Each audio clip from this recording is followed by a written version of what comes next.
across the UK, on DAB+, on YouTube, on your mobile, and on your side.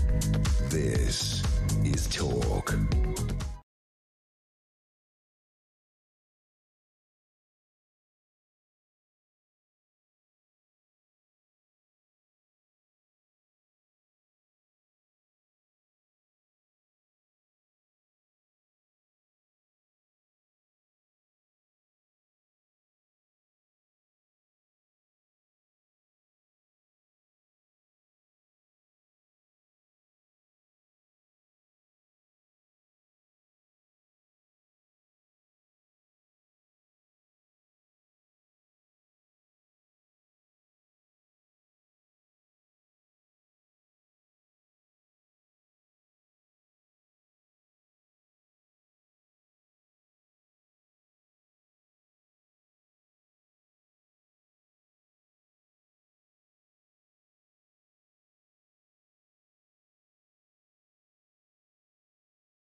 Hello and a very good evening to you. It is Petrie here with you through until 1 o'clock. Got a special talk back for you at midnight because it's budget day and there might be some confusion as to what's going on. We've got the wonderful Adam French. Now he's absolutely brilliant. He's coming into the studio and he's head of news at Money Facts. So he'll be able to break this down for you in a way that isn't sort of highfalutin, if you know what I mean, talking about bond yields and stocks and, you know, salary sacrifice and all of these new words. I'd never heard of salary sacrifice before, but all these new terms that we've been learning about today with the budget in the last few weeks.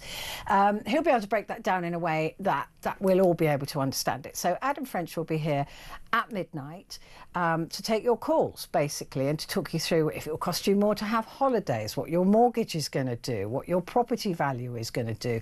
Will you be lumbered into, you know, paying extra council tax? All of those, the sort of the things that you and I actually really care about, because there's an awful lot of this budget. I'm sitting there going, blah, blah, blah, get on with it, right? You know, what it's going to do to a packet of fags, what it's going to do to a pint of beer, what it's going to do to a bottle of wine, what it's going to, you know, those things. If you've got an electric vehicle, what does that actually mean for you? We've also got Ed Wiseman, who's going to be talking about what's happening with transport and with cars and things like that. So we'll talk to him as well about the freezing of rail fares. Really? Is that going to make any really huge difference for you? So all of those things, the things that actually matter, the things that you and I care about, right? Those of us who are not rich enough to be worried about salary sacrifice and things like that. So what it actually is going to mean if you get a pay rise, what happens then, if in the lucky, fortunate position you might be to get a pay rise. So what that will do for you and when it will do it to you. Inheritance tax, all of these things that you might give some thought to occasionally, rather than all that, like I said, all the highfalutin charts and blah blah that we've all been subjected to. So give me a call if you've got any questions at all. 0344 499 1000, and you can also message me if put the word talk and then your message to 87222. So that's coming up at midnight. Also, like I said, Ed Wiseman will be here the man that is wise, to talk to us about, like I said, what's happening with electric vehicles, trains, planes, automobiles, all of that stuff. We'll be talking to him about that. Claire Bosey will also be here to talk to us from a point of view of those of the hospitality sector, because actually this has been fairly devastating for the hospitality sector because of that rise in wages. And a lot of young people, a lot of your nephews, nieces, sons, daughters, grandchildren, if they're at university or they're just starting out in the world, hospitality is usually their first job. It is that job. It's a brilliant career to get into, but now it's going to be even more difficult for for that industry to be able to give people work without piling on the cost of a meal or a drink. So she'll be here talking about that as well. Amy Fisher will be here to go through the papers, and I asked Amy to come in today because I want to talk to her about what this does politically to the Labour Party, because she was comms for the Tories. So all of that is to come. So it is budget, but it is budget friendly. And in a language that we'll all understand. To that end, I've got Vicky Price with me now, Chief Economic Advisor, Centre for Economics and Business Research, and I've always understood every word that Vicky has said to me because she is very good at explaining. Vicky, good evening, good to see you. I know it's a really busy day for you, so thank you for sparing some time. There's a lot being said about the budget today, about that Rachel Reeves lied. She lied to the public, she lied about tax rises, and she lied in her manifesto. Did she? I think what people are talking about is whether she's broken the promises of not raising income tax or national insurance contributions or VAT. Well, she certainly hasn't raised VAT. She hasn't raised the national insurance contributions part of the overall tax that is charged on people either this time around anyway, although she had raised it last time on businesses. So a year ago that had gone up, and but she has indirectly done that by taking away. I heard you talking earlier about salary sacrifices, and I think it's quite interesting to go into that because if you go for a salary sacrifice and you put money into a pension instead, so you're saving more for the future, you don't get a salary in that, then the firm saves paying you a proper salary, if you like, so it all goes into pensions, which means that there's no national insurance contributions tax, if you like, which is added to this.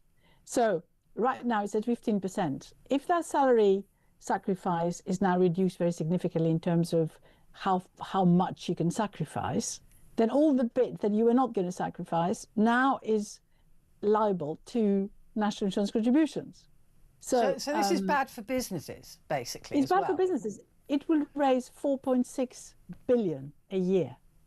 So it's quite large. And there's been a lot of talk about this, how even Rachel Reeves was surprised at how big the amount is that she's going to be collecting as a result, which is extraordinary, really, when you come to think of it. So it is large. So it's little changes like that, which look a bit innocuous. As you were saying earlier yourself, I don't really know what this is all about. And of course, lots of people haven't got a clue because you also got salary sacrifice to go and buy bicycles and, exactly. that too. And yet it makes such a big difference to the cost of a business. So there's one way in which she's gone again and done more in terms of taxing businesses. But it's also a lot of people who might meet a threshold. If they're paid a little bit more, they pay way more in tax as well. So it throws the balance off about. So a lot of people say, well, look, rather than give me that $5,000 in a pay rise, which will take me over that threshold, which ruins everything for me, and I lose benefits such as childcare, free this, free whatever else there is available. So they will sacrifice that, like you said, to a car or to a bike or to a pension scheme. Has that been a form of cheating the Exchequer? A loophole, if you like, that she has closed, or is this just particularly mean of her to do this at a time when they're trying to make people save for their own retirement?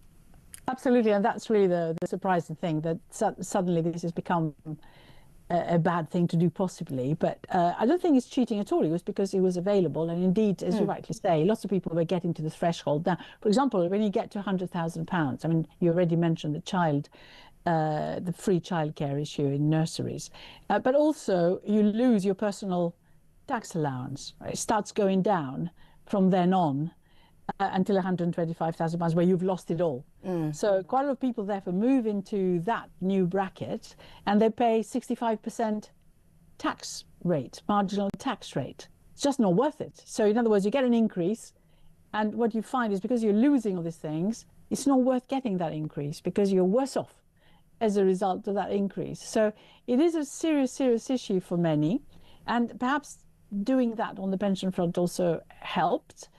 But also, it does encourage people to put more into their pensions. And there was a long period under the previous government where there was a big campaign to get people to, and also even before, from what I remember, I was still working for the government when there was a pension commission, and everyone was sort of in the end nudged to put more money into pensions. So you don't want to lose that necessarily. But anyway, that's one of the things. The other reason why people think that maybe she has broken the manifesto is because she actually has increased some taxes. Not only have there been more stealth taxes because she's frozen again the threshold for income tax payments, where it all starts, for another 3 years, in fact, but way beyond even the next election.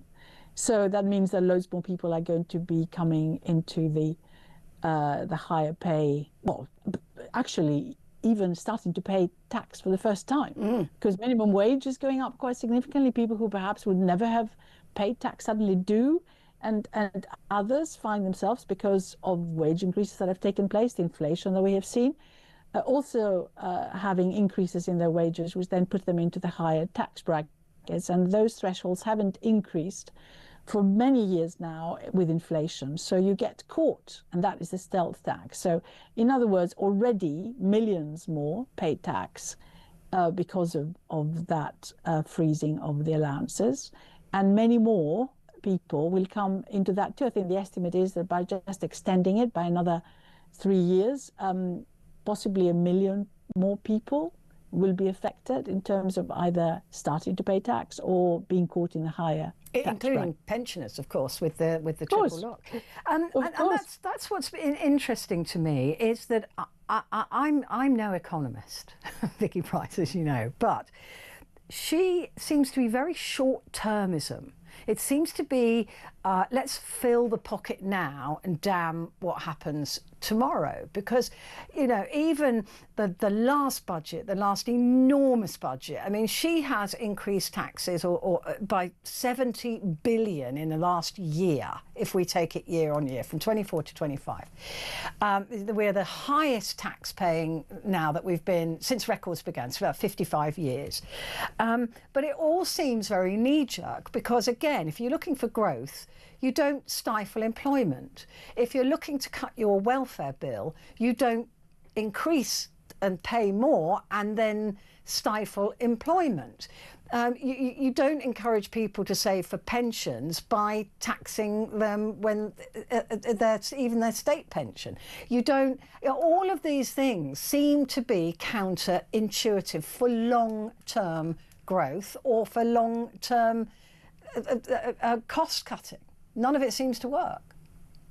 Well, what has happened, of course, with the national insurance contributions for employers is that precisely this is what's happened, that companies have been less willing to invest, less willing to hire, and we've seen this unemployment go up. Or they raise their prices to compensate for the increase in costs. And when you put minimum wage up even more, then they do the same. They either don't hire somebody that they would have hired, or they close the business down. I mean, we've seen that happen, you know, numerous times now, particularly in the hospitality sector, pubs closing and all that, that we hear all the time.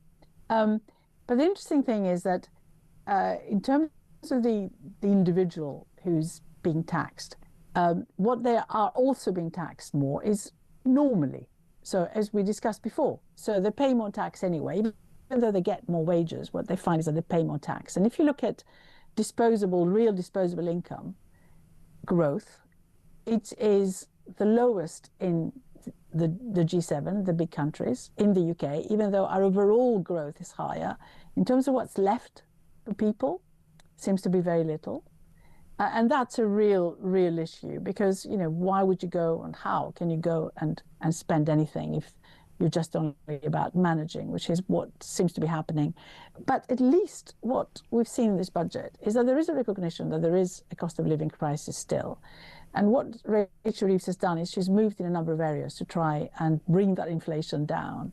So freezing rail fares in England is one way of doing it, which has been done for the first time in 30 years. Freezing things like prescription charges, so you don't get that increase in inflation. Looking at energy costs at home, and now saying that we're going to take from that the green levies that we charge for all those bills so that we can subsidize the renewable sector. That's going to be taken away. Of course, we all think, you know, who's going to pay for all this? Obviously, the taxpayer somehow.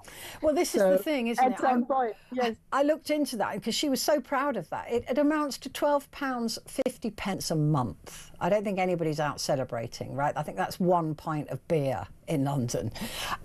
So, you know, you're not that much. Well, you know, you can't even buy a packet of fags with that. Let's put it that way. So, you know, it is... It's a tiny amount. She was so proud of that. But also, I was looking into that, and that's just one levy that's being taken away. But another one is being added for infrastructure next year anyway. And so it's really not, she's not, even that £12.50 she's taking away from us. So this is what I mean. There's this smoke and mirrors. This, we said the rate of income tax, not that it wouldn't improve. I'm helping the ordinary person, and yet the ordinary person is being dragged into the tax brackets and paying more. It just feels dishonest, I think is what I'm going to say. Well, it's quite confusing for people, and that is why it would have been so much simpler if she had, first of all, possibly a year ago, reversed the cuts in national insurance contributions that had been made by Jeremy Hunt just before the election. So that was 4%, 20 billion, that black hole would have disappeared. And now just raise income tax, since she had told everyone more or less she was going to do it. But obviously there must have been quite a lot of pressure from the backbenchers worried about the impact in their constituencies. Anyway, plus, of course, you know, all those politics in relation to West Streeting and Keir Starmer, you know, any challenge to his leadership, all that sort of stuff. So anyway, they gave up on that. That would have been so much neater. We wouldn't have had to worry about precisely the issues you're raising, how you balance it. You know, you take one bit from one side and you put something else back into the economy the other, or you do it the other way around. For example, rail fares, which is one of the things that I mentioned. You freeze those, and then you think, well, great. Does this mean you're going to have to subsidize the rail services more? Because if you look at the figures, last year, what the rail companies received in terms of fares was something like, if I remember correctly, 11 billion. The amount of subsidies they got additionally from the state was about 12 billion. So that is how things are run. So it's not, even though they were run in a sort of private way, they weren't really. They were just operators of those services, and subsidies have remained very high since privatization of the rail sector. So you take away from one, you give her another. Yeah. But what it might do for her, nevertheless, and you're absolutely right that it has to be found from somewhere else. If it reduces the rate of inflation, the one that you can measure, and the Bank of England pays a lot of attention to that, you might actually have your interest rates come down faster than would otherwise be the case. And if rates come down faster, then it means that everyone benefits, the consumer, the people who get mortgages, companies that borrow. So there is a positive element, even if we may have to pay more in terms of taxes at some point to make up for it, because your inflation comes down. And I think that is perhaps what she's thinking, because without lower interest rates, you're not going to get the growth that she needs. And she hopes, I'm imagining, that by the time we get to later years, when some of those tax increases are meant to be happening, because they don't all happen now, Many of those have been announced are happening in a couple of years' time. She may not need to do them. Is she not in danger, though, of this this roller coaster ride with the economy, that we really could see her coming back again in another year, and asking for more tax? I mean, she hasn't said this time, this is the last time I'm going to ask you for tax, which she did last time, and that actually she's in danger of throwing the entire country into a stagnation that it can't lift itself out of. Well, we can't have the same thing that's happened right now, because there is no doubt that businesses just stopped doing anything and stopped hiring and stopped investing, waiting for this budget to tell them, you know, what's going to happen. And now, of course, we have the whole issue of everything being released a little bit early by the OBR, but everyone was focusing on whether the Office of Budget Responsibility, you know, it yields too much power. I mean, frankly, as far as I can see, they're just a forecasting unit, and they look at everything that they get given and come out with what they think is going to happen. And lots of people do forecasts, it may be a little bit different than what they do, because at least they get listened to, and also they probably get more information than we do. So they're quite useful from that point of view. But of course, there's been a lot of criticism of their role, which I think is completely unfounded, personally. But they may indeed come back if everything goes, you know, they're still there and they sort of do their job next year, and say, actually, our forecast of what you're likely to be collecting has now changed because of this, that, and the other. And of course, the world is very uncertain. We've had all these things going on, trade wars. We had the fallout from COVID in terms of having borrowed an awful lot. We've had the war in Ukraine, high energy prices falling around now a little bit. So it is a very uncertain environment. Companies moving to the US because they're lured by President Trump. It's not an easy environment for her to be dealing with. And indeed, it is entirely possible she'd come back. Whereas if she had actually done something simple and just put rates up. Now, can I just mention one very quick thing? She has actually increased the rate of income tax as well in some areas. And the way that she's done it is that she's increased by 2p in the pound the tax that is charged on income from savings and income from property. And also income from dividends. Yes, it's people with small businesses will be paying more tax. Yes, people who rent out places, for example, landlords will pay more tax. People who have savings will pay more tax. And yet I thought we were encouraging people to save. Yeah. Or perhaps we're not encouraging them to save. Perhaps we're encouraging them to take more risks and go out and invest in companies. Who knows? Yeah, let's go and gamble on the stock market. Is she going to pay me back if I lose my money? Because an ISA is safe. That's why people put money in an ISA, right? Because it's safe. Those people who choose an ISA are not naturally going to go and gamble on the stock markets. No, you're right. But she's going to reduce that to 12,000, but again, not immediately. And apparently, over 65s are spared that. They can still put £20,000 if they've got 20,000. It's all on. Well, yeah. Well, yes. I mean, absolutely. Well, they might do because she's kept the triple lock still going. So, but they will be dragged into tax, so they won't have as much money left. That is true. Oh, Vicky, we could put it all into ISAs. Yeah, put it all into ISAs, but only 12 grand. Vicky, it's 20, lovely to 20 for the over 65. Oh yeah. 20. Yeah. I mean, I suppose when I get to 65, I could get 3 jobs and try and fill the coffers. Vicky, it's always such a joy to talk to you. Thank you very much indeed. I know you're extremely busy. Vicky Price, Chief Economic Advisor at the Centre for Economics and Business Research. So what do you think of this budget? I thought that Kemi Badenoch rocked today, actually. She was extraordinary. And she said that this was a budget for Benefit Street. So if you're on benefits, you've done really well today. If you're working, it's the opposite. Quick break, back in a sec.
across the UK, on DAB+, on YouTube, on your mobile, and on your side. This is Talk. Hello there, this is Talk and it is Petrie here with you until 1 o'clock, and Talk Back for midnight is going to be slightly different today because it is the budget, and I promise you that after today we're going to forget all about, well, try and forget all about it, but Adam French is coming in to the studio to hopefully sort of, I don't know, just make this bit more easy for me to understand, because a lot of this is all blah blah blah, isn't it? And we can't cut through it, so hopefully Adam will be able to cut through what this actually means to the likes of you and me. So I really would like to hear from you if you've got any questions. I will ask him as many questions as I can, but if you've got anything you want to ask about what you should do about a potential pay rise, or what you can do, you know, when these things are coming in, how it will affect your mortgage, if you're a landlord, you know, all of those things, then give me a call. I'd love to hear from you on this. Give us a call, actually, me and Adam. 0344 499 1000 is the number you're going to need. Calls are charged at national rate. That hasn't gone up, I don't think. No inflation here, and we do call you straight back anyway. And you can text as well, the word talk and your message to 87222. But how about getting something free? How about getting something really good that's free? The Chancellor won't offer you this. She's not going to offer you it. We're giving you and a mate the chance to win the ultimate trip of a lifetime to Las Vegas. Your journey kicks off in style with exclusive lounge access at Heathrow, followed by an upper-class comfort flight with live flat beds. I've always dreamt of doing that. And top-tier service all the way to Vegas. When you land, you'll check into a luxurious spa villa for 4 nights. Cheer from the stands as the Las Vegas Raiders take on the Kansas City Chiefs, and we're even throwing in $5 grand cash for you to enjoy while you're there. That's not bad, is it? So clear your calendar. It's January 2nd to the 7th this coming year, so 2026, because this could be the best start to the new year you have ever had. Stay where you are to find out how to enter. 21 plus, UK excluding Northern Ireland. For a chance to win, text TALK to 83338. Text at £2 plus standard network rate. Bill payer's permission required. Or call 03434239761. Calls are charged at standard rate. All entries must be received by the 28th of November at 4 p.m. This is a network promotion. Run across TalkSport, Virgin Radio UK and Talk. Full terms and conditions at talksport.com.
across the UK. On DAB+, on YouTube, on your mobile, and on your side. This is Talk. Hello there, this is Talk and it is Petrie, and just a reminder that coming up we have Claire Bosey, who is the editor of Chef and Restaurant magazine, and we also have Amy Fisher, who is coming in to talk to us about the politics of this and what it looks like for Rachel Reeves and the Labour Party and the Labour government, so that'll be interesting. Now though, if you decided that you were going to switch to an electric vehicle, not because you really want to save the planet, but maybe you wanted to save yourself a bit of money after the initial extremely high cost of buying said vehicle, you would have thought, well, you know, at least I don't have to pay per mile, which is what you do with petrol and diesel, of course. The more miles you do, the more you pay. Well, you've had a bit of a sideswipe, haven't you, today, because it has been announced that not only will you be paying 3p per mile with your electric vehicle, but you'll also start paying vehicle excise duty. Not many people have been mentioning that, unless you've got a van. So I think we're all going to go and buy electric vans now, and look like we're a delivery company. But also, if you've ever taken a holiday or fancy one, your holiday's gone up. Your rail fares are frozen. That's good news. But apart from that, was there anything in this that's any good for anybody who uses any type of transport? Well, the man to answer that is Ed Wiseman, transport and travel journalist, and you will know him from coming in and doing our paper reviews as well. Ed, how are you? Very well, thanks, Petrie. How are you getting on? Good. You had a good budget day? I mean, honestly, there are words I could use, but I'd be fired if I did. Okay, fabulous. That's good to know. Yeah. So it's not champagne in the studio. I can't afford it, mate. No, not anymore. Not anymore. Right, talk me through what's happening with electric vehicles, because the Chancellor already makes 85 million extra a year from charging 20% VAT on people who charge on the street. Yeah. If you live at home and you can charge it from your window, it's 5%. So she's already making a good deal of cash from electric vehicle drivers, but that's not enough. It's not quite enough. I think it's one of those situations where, you know, we don't really have hypothecated taxes in this country, so they're just looking for stuff that they can possibly tax. There's no rhyme or reason to it. We can pretend that vehicle excise duty is ring-fenced for road repairs, or that fuel duty is because of emissions, but actually they just need some money because there's nothing in the bank. And the writing was on the wall for electric car drivers for a long time. They've had a good run of quite favourable tax, and that's come to a bit of an end. I think if you are hypothetically looking to buy an EV, the situation hasn't changed massively. If you have somewhere to charge it up at home, you're still quids in. It's still going to be cheaper to run than a petrol or diesel car. But if you don't, then it's probably still not worth bothering. Charging up outside your driveway is still just too expensive. Way too expensive. And in London, of course, people living in flats. There's just no way. It's also impractical. I think as soon as you're on your third consecutive extension lead or plugged into the other going down the stairwell, you should ask yourself some questions. And actually, petrol cars are still pretty good. I know that it's unfashionable to like them, but a small displacement, turbocharged hatchback, it's a great shout. They've been making them pretty well for 100 years. And if you are on the fence and you're not worried about the environment particularly, and more worried about what is in your wallets, then still just buy a regular car. You can charge it up everywhere. And that's the point, isn't it? And in 5 minutes, not in 40 minutes. It's much more practical for the time being, unless you have a driveway, in which case definitely still get an EV because it will be cheaper in the long run. How is this going to work though? How are they going to know how many miles you've done in order to charge you this 3p? And by the way, this is just the opening gambit. We know that 3p a mile is going to go up and up and up and up. This is the foundation of a whole new way of taxing people. At the moment, they're going to do your MOT and jot down on a post-it note how many miles you've done, and then compare it with the previous year, and that will be the cigarette packet mathematics. But so who would tell them that? So your garage, right? So I go to my garage. They give me they say, right, you've done X many miles since the last thing, but they don't tell anybody that. They just put it on a piece of paper for me. they put it into their machine and it's recorded, and it will now be part of theoretically. I mean, they haven't really ironed out the creases in this plan, but it will go into the big machine in Whitehall. It'll crunch the numbers and it will bill you accordingly. I believe you'll pay up front and then get the change, is the current plan, based on your predictions, which is, I suppose, a little bit like how electricity works. You can be in credit, or it's comparable to some other bills. But the joy has rubbed off, hasn't it, with EVs, because the congestion charge now, electric vehicles, because we were told it was about emissions to begin with. Now it's absolutely not about that. It's about something else. So electric vehicles will be charged coming into London, and other cities are considering the congestion charges as well, and the vehicle excise duty, because they were at zero. So they will now have to pay into that. And Rachel Reeves said, well, electric vehicles damage the roads as well. Yeah. But none of that money goes towards roads anymore. No, it all just goes into the big vacuum somewhere underneath Westminster, where that's where they go to pay the contractors and the consultants. I think this was always going to happen. And we know that this is a good basis for tax rises in the future, because if it is inflation linked, unlike people's wages, it will keep going up and up.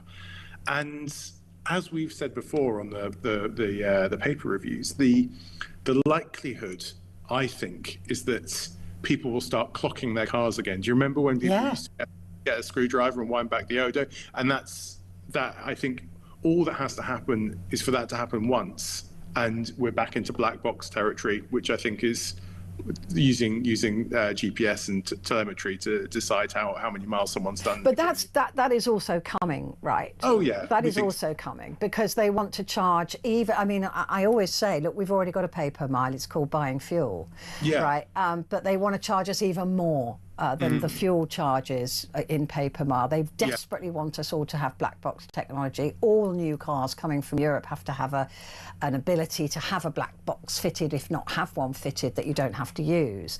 It's like water meters. We've put one in, but you don't have to use it, and then they start bullying you into using it. Yeah, right? of course. So that black box technology is coming, isn't it? Yeah, they're just waiting, I suppose, for the right contractor to set the right price and to shake the right hands with the right minister. I assume that's, purely unsubstantiated hunch, but now they've been lobbying for decades. Yeah, maybe I'm being too cynical there, but for the time being, we know that this is a foundation on which future governments can apply more tax. No one's going to row back on this because it's going to be too lucrative. Yeah. And it will plug the gap left by, I can't remember how much it was 20-something billion. Yeah, I looked at those numbers. It's 13 billion, I think, or something in that area. It's a lot of they're going to lose. Yeah, 13 billion. The loss, it's been projected that a loss of around 13 billion per year by 2030 in fuel duty. So that's not the overall loss. And you could buy a lot of incomplete railway lines for that, if you really put your mind to it. Yeah, you really could. And that takes us very nicely on, thank you, to rail fares. They're being frozen. Yeah. But as Vicky Price was saying to me, what does that mean? Does that mean we have to give more money in subsidies to the rail companies, which comes from our pockets anyway? It is quite a dispiriting budget in that case. I suppose that is one of the glimmers of good news, that I don't know how long it's been since we had no regulated rail fare increase. It's been years. Over 30 years, I think. It's been a while. So I suppose we can rejoice, but that money's going to have to come from somewhere. And also, as with the buses, which have a fixed fare sometimes now, it's all very well having a hypothetical affordable bus, but if it doesn't turn up and it hasn't come to your village or your town for multiple years, it's kind of pretty abstract for most people who are still forced into cars because the trains are still too expensive and unreliable. And bus routes, I think half of them have gone in the past years. It's a huge amount. And buses don't really get very much love when we talk about transport. We like to focus on electric cars and trains, but actually for most of the country, buses are or were incredibly important until then. I suppose, like you said, especially for countryside villages and towns. Holiday cost as well. The airfares are going to go up because of the cost of fuel. Everything is going to go up. Let's face it, Petrie. Everything's going to get very slightly more expensive. I don't know how, and as with all of these things, the levers are quite complex. You move one slider and something else changes further down the line. Like with EVs, for example, once you change the desirability of a new EV, that has a knock-on effect on how many people buy them, which means that there are fewer used ones further down the line, and so the whole market ripples. That sort of moves through the market for years to come. And I think the same is going to be true with the way that people plan and react to holidays. Talking of being horrendously cynical, I think we're not far off dynamic pricing in holidays. That's my personal bugbear. I think that the fact that holidays are already more expensive in school holidays. I was going to say, aren't we already there? We're already doing that. I think it's going to get far worse. That's my hunch for the next 5 years, is that companies trying to squeeze the most out of these increasingly low margin products are going to really squeeze consumers. But I think the cost of just doing everything is going to increase. The cost of getting around is going to increase in very broad terms. Unless, of course, you are one of the people who has a bus route near you, in which case. Or you have a private jet, because then you don't pay. This is what's ridiculous, is we pay the taxes on the fuel that we use in our cars, but if you've got a private jet, you don't. So we all need to get private jets. It is. That is disgusting, right? That's so wrong. It is. But I mean, that's the crux of all of these budgets, really. Tax the rich remains one of the, that's a bit of a consistent rallying cry. If you're very rich, you sort of are in such a rarefied tax position that a lot of this stuff doesn't really affect you. No. This is for everybody in the middle. But before you run off to buy a private jet or a light aircraft of your own, it's not actually the wheeze you think it is. They do cost a lot to run. So if you were considering just investing, I am considering that. Yeah, I mean, have a look. I'll let you know. And type in Learjet and see what comes up. But I'm not sure where I'd park it. That's the only problem. A helicopter would be easier because I do have a back garden. Okay, that makes the decision for you, really. I think you found a loophole, and loopholes are, I think, order of the day here. As you sort of put it, there are lots of new taxes coming in. Yeah. If your car is over 40 years old, I think you're in quite a good position. Classic car owners have actually been left relatively unscathed. So perhaps that's your future. Instead of buying a new EV. Yeah, let's just get older cars. Older cars and helicopters. That's buy something from the 80s that doesn't need an MOT anymore. A nice Ford Cortina. Precisely, a yellow really nice one. Yeah. Oh, if you fancy yellow. I suppose. That mustard. I was thinking, that baby poo colour. A Capri in the John Player special livery would be perfect for me, I think. Do you know what? I'm going to start looking immediately. Ed, it's always lovely to talk to you. We'll see you very soon back in the studio. Ed Wiseman, their transport and travel journalist. So that's the state of getting about. What about when you've got about and you want to sit down and have a drink and something to eat? We're talking about the hospitality sector next.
across the UK.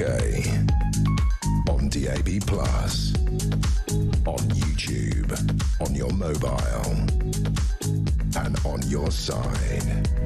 This is Talk. Hello there, it's Petrie here with you until 1 o'clock. Coming up at the top of the hour, we have Amy Fisher, who was Director of Comms for the Tories, to go through the front pages and to chat a bit about what this actually might mean for this Labour government, what this budget will actually do to them. But first, we're looking at the hospitality sector. Hospitality operators have warned that the budget is yet another attack on the industry. Operators said they feared steep increases to minimum wage rates would disrupt team structures, while hoteliers said the introduction of a so-called tourist tax could make the UK a less attractive place for international travellers and local travellers. If I went to Scotland and stayed the night, I'd be a tourist, so I'd have to pay it, presumably.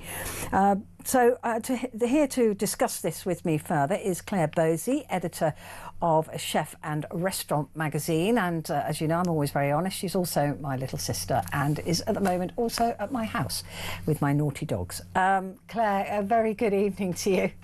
Good evening. Remind me to leave my £2 by the kettle. Yes, I did tell you there would be a tax on you for staying at my place. Why is this so bad for hospitality? Do you know, it just beggars belief. I mean, there's one thing that I would say to any parent of a teenager or college student or child heading off to university is that I really hope that those young people can access the bank of mum and dad, because there are not all of those part-time jobs that we've all had in hospitality, whether you're 13, 14 and you're just doing some washing up, whether you're 16 and you want some money to go out on a college weekend, or a university student. 2/3 of university students have been relying on hospitality to bolster their student loans so they can actually meet the cost of living. Those jobs just aren't going to be there anymore.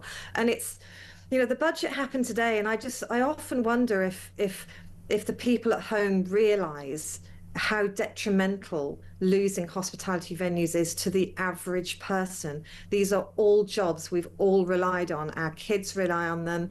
87% of all first experiences of work for young people are in the hospitality sector, and those jobs aren't going to be there. For such a long time, we've been campaigning, and trade organisations have been campaigning, and newspapers have been behind us for a reduction in the VAT. We're the highest taxed in Europe.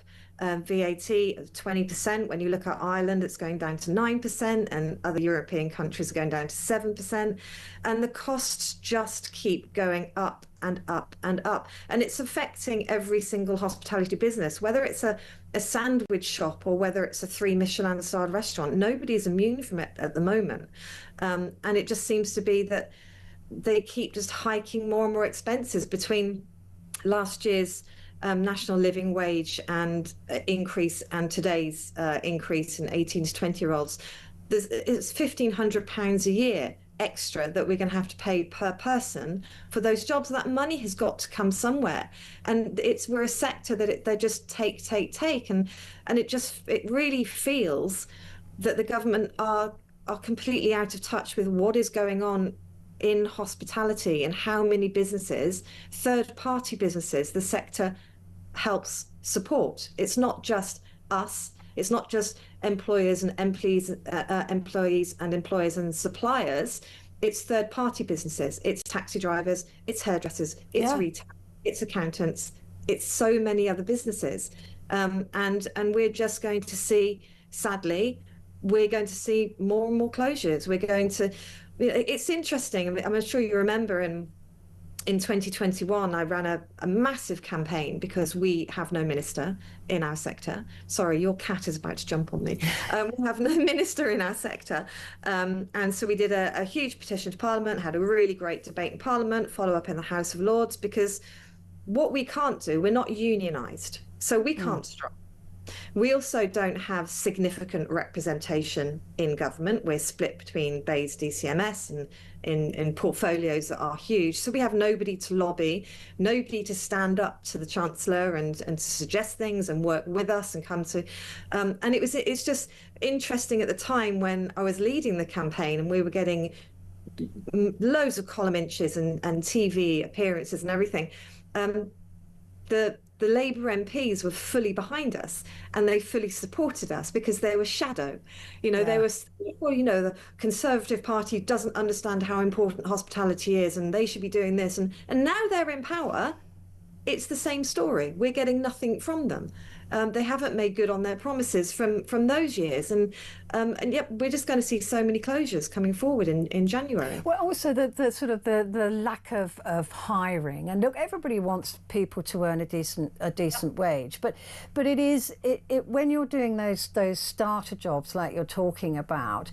And I was reading earlier on, somebody was saying it's going to disrupt the team because I'll have a 25-year-old with 5 years experience earning the same amount of money as an 18-year-old who hasn't got it, who's fresh out of school, and that is going to disrupt the flow of the team. There is one good bit of news though, isn't there, about apprenticeships? Will that fill the gap of not being able to afford to employ young people? Well, in part, yes. I mean, it's great that I think it's under 25 years old or have been on universal credit for 6 months or something. So we won't have to pick up the training costs for apprentices. We still have to pay them, so that's still a cost, and so that will help young people who have chosen the sector.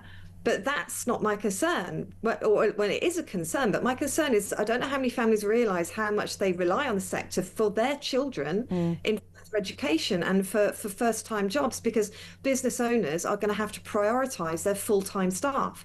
They're the ones they're going to have to pay. So it's going to be the university students that don't get a part-time job. And those students could be studying law or medicine or engineering or anything. So it is good news. And of course, the business rates reform will help 750,000 approximately small businesses.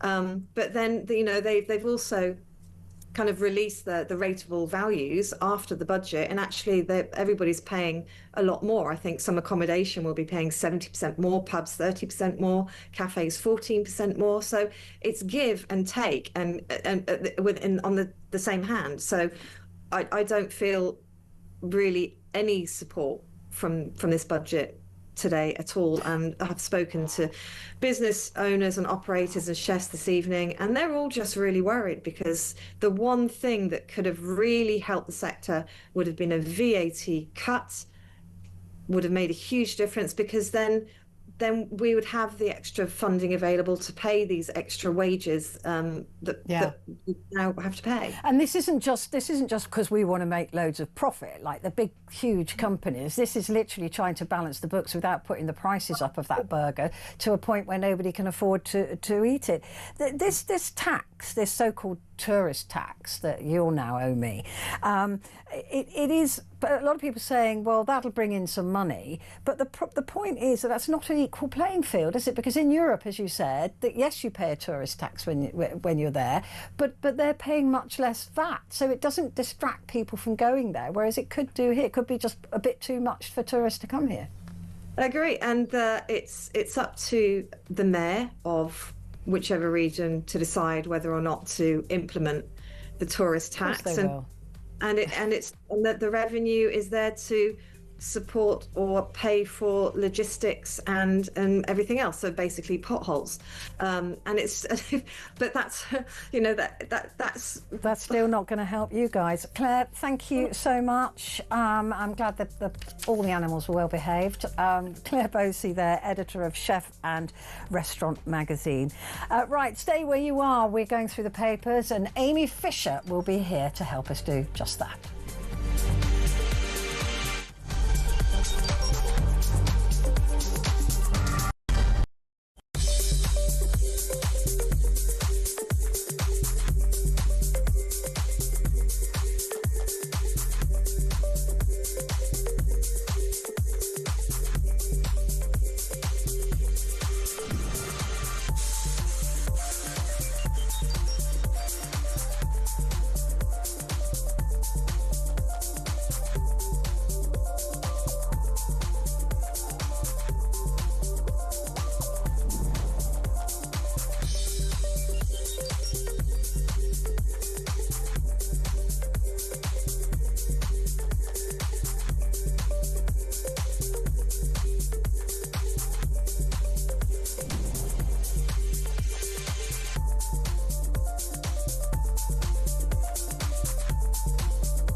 across the UK. On DAB+, on YouTube, on your mobile, and on your side. This is Talk.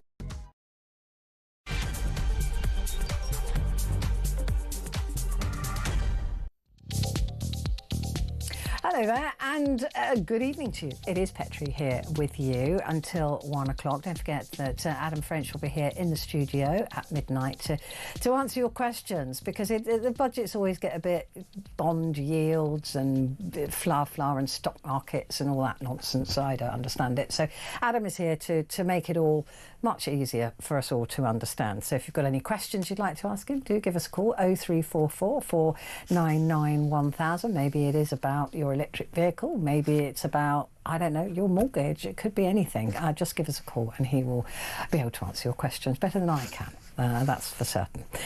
Now, though, it is time to have a look at the papers and the politics of this. And Amy Fisher, former Director of Communications for the Tory party, is in the studio with me.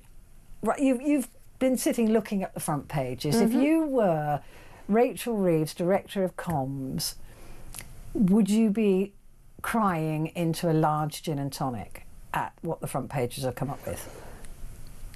I'm going to say sort of yes and no, because about 12:15, shortly before the Chancellor was about to, step up and make the budget statement, everything had already been leaked by the OBR. So as her Director of Comms, you already knew you were going to have a bad day. Yeah. And then that happened. It's never happened before, apparently. No, I know. Nobody's ever seen anything like this. I mean, we know that there's been kite flying and leaks. Okay, so this afternoon I did look into a couple of things, but actually I did remember. So if we think back to about 2012, the Evening Standard, because do you remember the Evening Standard used to have like an early copy that would drop around? Yes. They would drop around 1 p.m, yeah. right? And they had the details. And they had the details that was under embargo of a George Osborne statement. So, look, it's not totally without precedent that some or many elements of a budget have been out to the public before the Chancellor at the time actually makes their statement. But this was so catastrophically, I want to say the word shit. Because this was just so sort of bungled and awful and just embarrassingly bad for what was going to be a difficult budget anyway, and for then this kind of mess up which happened, which for somebody in the OBR, I'm assuming it would have been a relatively junior person actually who probably just kind of pressed, go live on the link a bit too early. But it just kind of adds the whole general chaos of, well, goodness, we all expected a very difficult budget, which in that sense it has delivered. I mean, the one time the government has actually delivered on what it thought it was going to be is a genuinely not very nice surprise for many people. But yes, if I was sorry, to circle back around to your question, if I was Rachel Reeves as sort of communications chief, I'd probably sort of be saying to her, you kind of got what you could only have expected. The front pages are horrible and they go right to the point, which all of your listeners and we've known for weeks, which is you get hammered. Anybody who's working is getting hammered. Pensioners are getting hammered. People on benefits are getting an increase. Anyone with savings is getting hammered. But apparently if you kind of don't have a job or don't particularly save, then you're okay.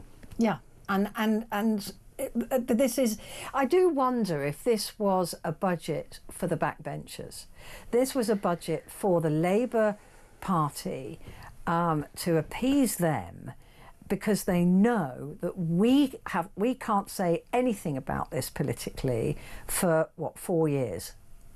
Okay, so that's the kind of game theory that people are talking about, right? Exactly as you've just said, like do this horrible budget early on, because then in 3-4 years we'll time forget about it. We'll forget about it. There'll be another a general election.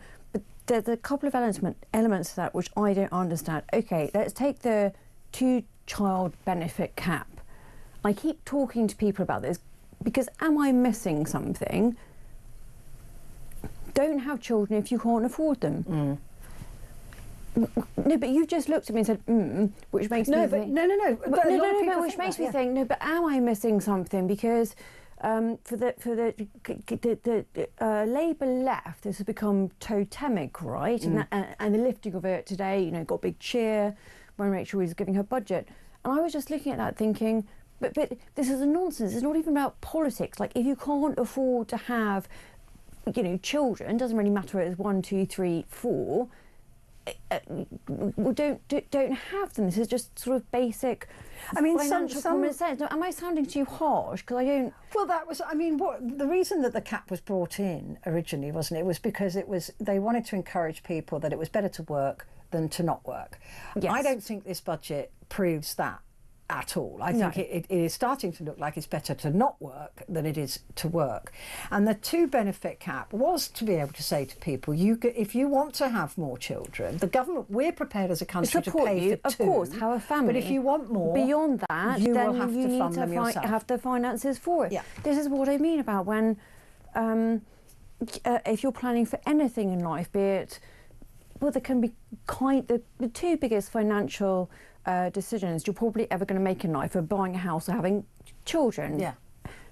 And I don't see how we've gotten ourselves into a state as a country whereby just sort of having children is kind of a given, and there seems to be no personal responsibility behind thinking, yes, if I want to have 1 child, 2 child, 3, 4, 7, you need to have then thought about how you need to pay for that yourself. So that, to me, was a particularly bonkers bit, whilst totemic to the Labour backbenchers, you know, got quite a loud cheer and all the rest of it. Well, they're suggesting that it's going to lift 450,000 children out of poverty. There's absolutely no maths behind that. There's no maths behind that, by the way. You know, no, there really isn't. And actually, they haven't done any real research into those numbers and the kind of poverty we're talking about. Are we talking about actual poverty, or are we talking about real relative poverty or relative? Yes, exactly. Yeah, all of those things. So,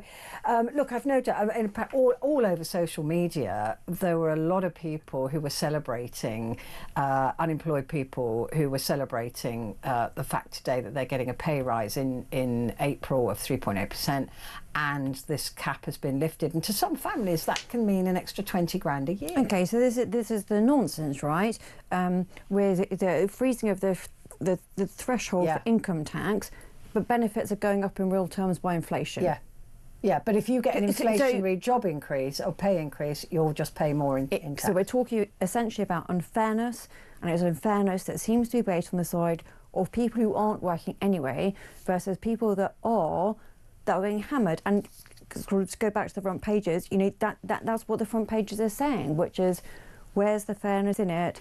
It's, you know, we've got the one in front of us, the Sun, you know, it's Benefit Street. Why are people who are not working or making no efforts or intention to work being somehow, quote, rewarded with this real terms inflation rise when everybody else who is working is kind of turning around and going, yeah, well, first of all, I'm not likely to get a pay rise, and second of all, if I do, it's just going to be taken away from me. But it's going to be taxed on me anyway. In tax, yeah.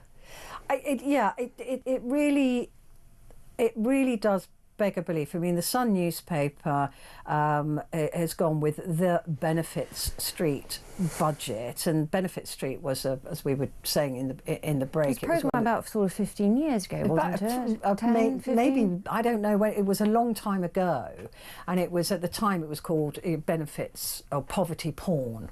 And it was about this whole street that were all on benefits. So they've dragged this up. That is, and the Sun saying Chancellor wallops workers, and that is how it feels. And I wonder if once this is all sort of sunk in. It's not how it feels. It's actually how it is. Yeah. So this is not about presentation. No. This is about reality. This is about reality, and literally, whatever person who actually has a job is going to end up poorer. Yeah. Strivers get hammered by 30 billion tax rises, and families will foot the handouts bill for skivers. I mean, look, a lot of people who get benefits are also working, which I think is an absolute disgrace, because the companies employing them should be made by law to pay them enough that we don't have to, as taxpayers, top that up. Benefit Street was 2014. There you go. Oh, so yes, I said 15 years ago. Yeah. That's great. So, I mean, in the Commons today, though, I tell you who came out fighting, and that was it was Kemi Badenoch. Oh, that was sharp. I mean, she really went for Reeves, and Reeves looked like she was being followed. So the front bench was interesting, right? When you had Rachel Reeves, the Chancellor, sat between Keir Starmer, obviously PM, Yvette Cooper, the other side, James Murray, Chief Executive to the Treasury. I mean, they looked slightly frightened at points, and I think I mean, you know, sort of Keir Starmer went through sort of motions of, you know, hugging his Chancellor and giving her a pat on the arm, but Yvette Cooper could barely bring herself to look up, to show emotion, and at various points I genuinely wondered whether James Murray was alive. Yeah, I mean, it was extraordinary. I've got the clip of Kemi. Oh, okay. And we might need some headphones in here, guys, so that Amy can listen to it. But it is worth listening to, because I think this is the opposition leader we've been looking for. Or is this the spineless, aimless quote? Yeah, is that the one that you're going to get? This is the clip. So this is Kemi Badenoch in response to Rachel Reeves' budget in the Commons earlier on today. Madam Deputy Speaker, I've identified a way to save taxpayers huge amounts of money by sacking just one person, the woman sitting opposite. The ex-chief economist of the Bank of England was not mansplaining. He wasn't mansplaining when he said the uncertainty around today's budget is the single biggest reason growth has flatlined. What did the Chancellor think would happen when she went on breakfast telly to do an emergency public service announcement? I interrupt your Cheerios to bring you this frightening message about income tax. And then, unbelievably, she changed her mind 3 days later. No wonder people are in despair. She says she wants people to respect her. Order. Conservative colleagues are drowning out the leader of the opposition speech, so just be mindful nobody will be able to hear her at home. Leader of the opposition.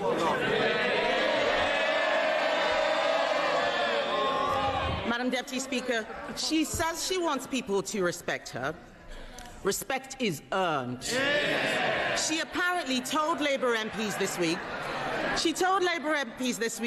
I'll show the media, I'll show the Tories, I will not let them beat me. Show us what? Making stuff up at the dispatch box, incompetence, chaos, and the highest tax burden in history.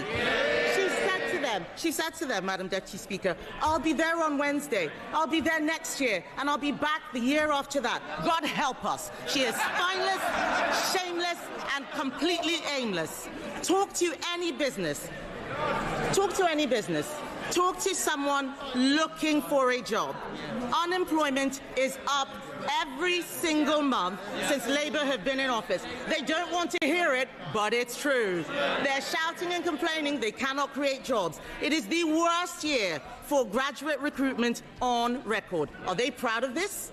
Companies like Merck and Ineos slashing investment plan.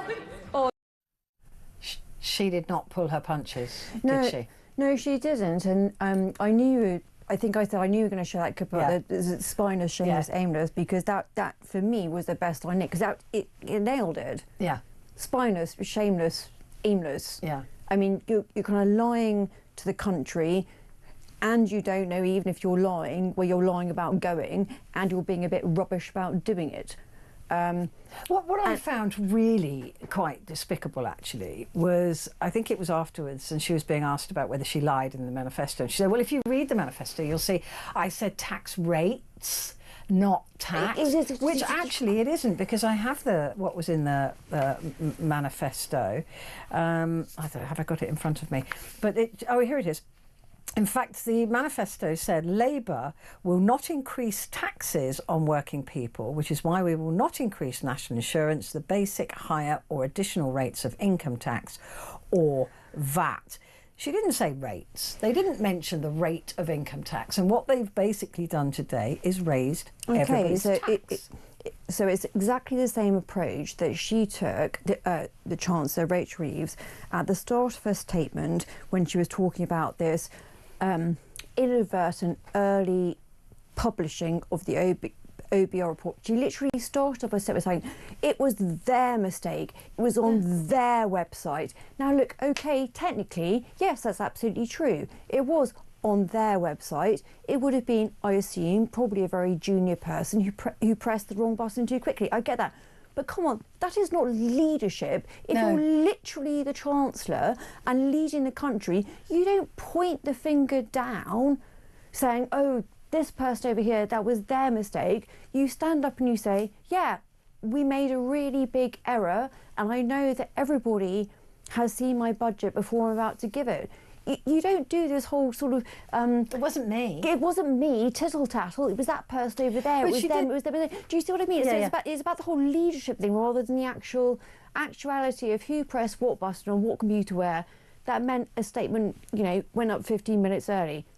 Massive gaffe, but don't then stand there as the actual Chancellor going, oh, not me, not me, not me, it was them, it was them. But she also resorted... Do you see us taking the responsibility for it? When she was being asked about... Because this is what she said last year in her budget speech, right? This is about freezing the thresholds to tax, saying, having considered the issue closely, I've come to the conclusion that extending the threshold freeze would hurt working people. It would take more money out of their pay slips. I'm keeping every single promise on tax that I made in our manifesto. So there will be no extension of the freeze in income tax and national insurance thresholds beyond the decisions made by the previous government. And here is what she said in the budget on income tax thresholds. Previous Conservative government froze personal tax thresholds from 2021 to 2028. And today I will maintain all income tax and equivalent national insurance thresholds at their current level for a further 3 years from 2028. Supported these freezes when her party made them. She might want to forget about it, but the British people never will. I mean, honest, I'm breathless by that arrogance. Well, they did it for 7 years, so we're going to do it for an extra 3 years, and it's their fault. I mean, it's so boring, the whole idea that she is constantly looking backwards and saying it's the Tories froze it for 7 years, so I'm just maintaining it and extending it. After that quote that I read you, when she acknowledged last year that it will take more money out of people's pockets. So I am not going to continue with the freeze. And she has done exactly that. Yeah, she has. I mean, this is also the person, I think, she wrote an article saying that people are saying she has difficulty sort of... remembering what she said? Being the Chancellor because she's a woman. And I sort of want to say, well, look, no, Rachel Reeves, people are criticising you not because you're a woman. They're criticising you because you're a bit rubbish. Yeah, I mean, honestly... And this is the frustration in it. It's the hypocrisy. It's the reversing on the reversing of the reversing that I kind of think most people have slightly lost track of exactly all of what she's reversed. And then... just standing up and delivering that statement today with no sense of humility. No apology. No, look, I said last year after that really big budget where I promised I wouldn't come back for I'm not more going to come tax. back to take any more. Yeah, when I promised you I And wasn't I'm gonna coming come back and I'm taking double what I did, by the way, this time a year ago. Yeah, exactly that. I mean, it's a 70 billion tax cost in the last year. And but also what I don't particularly understand is it's hurting people more and coming back for more, which she said she wouldn't do a year ago. But it's not even as though there is a massive bung for the NHS, or a massive bung for There's education. a massive bung for benefits. Yes. That's where the money's going. Okay, so that's the thing. So in real terms, spending on Home Office, so basically police and law and order, is going down, defence going down, NHS and education sort of staying the same. The only thing that's going up is welfare and benefits. Yeah. It is absolutely, because people were expecting, because she kept talking about the NHS, that there was going to be another bung. This is what I mean, like a big chunk of something. No, it's not. No, there hasn't been. Quick break, Amy, and then we'll come back and discuss more.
Across the UK, on DAB+, on YouTube, on your mobile, and on your side.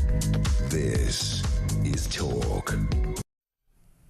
Hello there, welcome. It is Talk and it is Petrie, and with me is Amy Fisher, and we're talking about the politics around this budget that we saw, and the papers are not being very kind. The Times, high welfare, high tax. So that is the takeaway from this budget, isn't it? That I'm going to be charging people who are working more in order to give those who are not working more.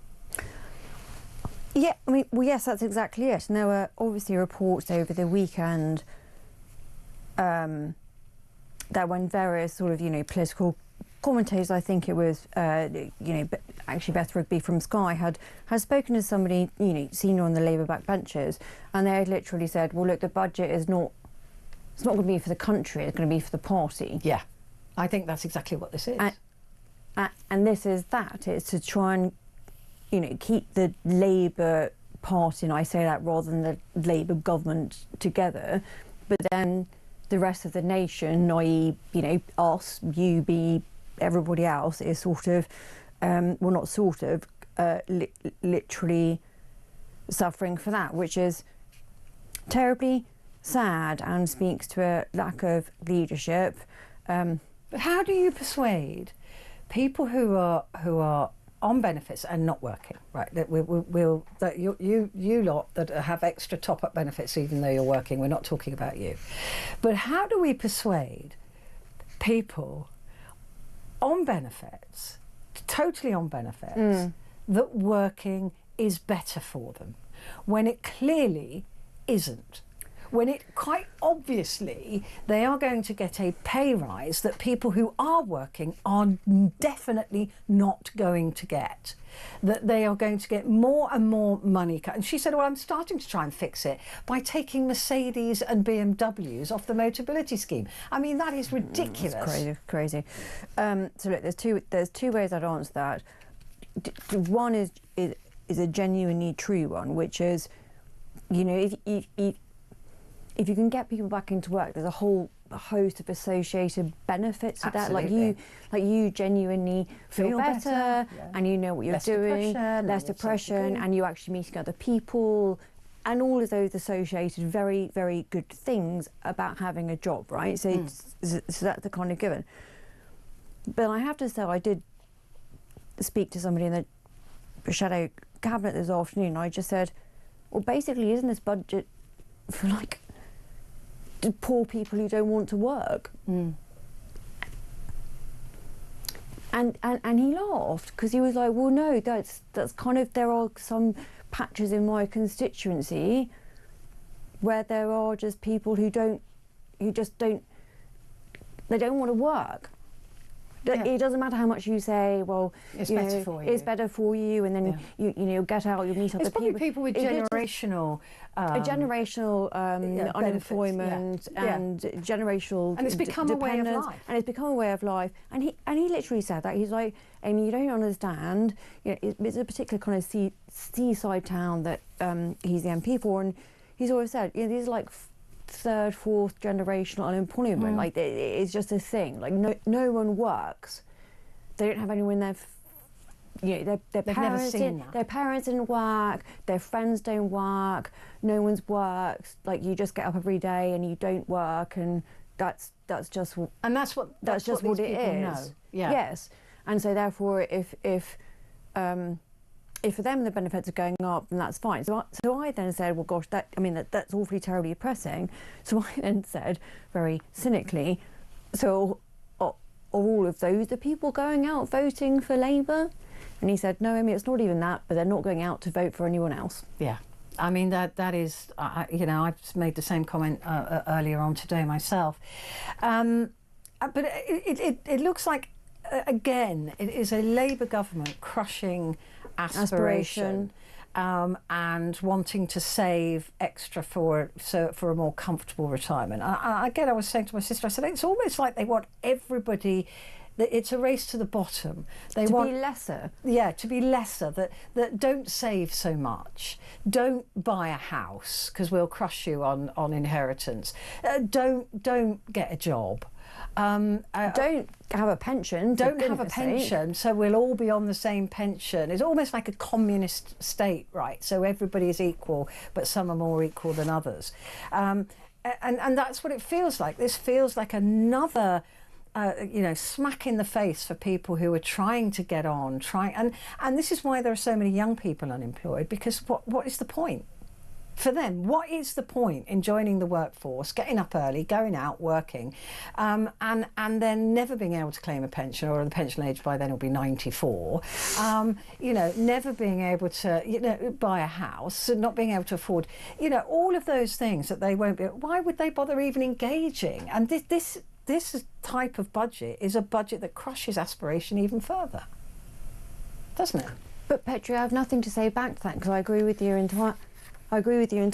It's this budget had been so badly briefed or leaked, whichever way you want to interpret, the last sort of month, 6 weeks. So sort of none of it was that much of a bad surprise, but it's all it's all awful. Whether you're because working, saving rates have gone up 2%. Whether you're working, you're going to get hammered with the kind of tax threshold. Whether you're a pensioner, the retrospectiveness of that drives me bonkers, by the way. What is exactly your point? I mean, there's sort of is, if you're a kind of younger person, or even dare I say, maybe somebody in their 30s or 40s is maybe kind of thinking about buying a house, maybe thinking about their parents getting older, and this kind of stuff. You kind of look at it all and go, well, I might as well move to Dubai. Yeah. Because that's the only tax-free place. And possibly on the way, I might stop off in Milan, because at least Italy at this point seems to have a higher growth rate than we do. Yeah, the Daily Express, a budget for Benefit Street paid for by working people. Kemi Badenoch came out really fighting. But the Mirror, of course, the caring Chancellor. Oh, good God, this is nonsense. A budget with a Labour heart. For whom? Who, by the way, is paying £1.90, which is what the Mirror costs. Yeah. Who is buying this paper? To whom do they think they're speaking? Exactly. Rachel Reeves yesterday delivered what only Labour can, a budget crafted with ordinary people in mind. Who are these ordinary people? Well, I'm ordinary. It's not for me. Yes, this is what I mean. Who are these ordinary people that are paying £1.90 for a paper that is frankly delusional? Yeah. Place the levy on homeowners with £2 million properties. They're all going, this is the Labour heart. We'll discuss this further in just a moment. We've got to take a quick break.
Across the UK, on DAB+, on YouTube, on your mobile, and on your side. This is Talk.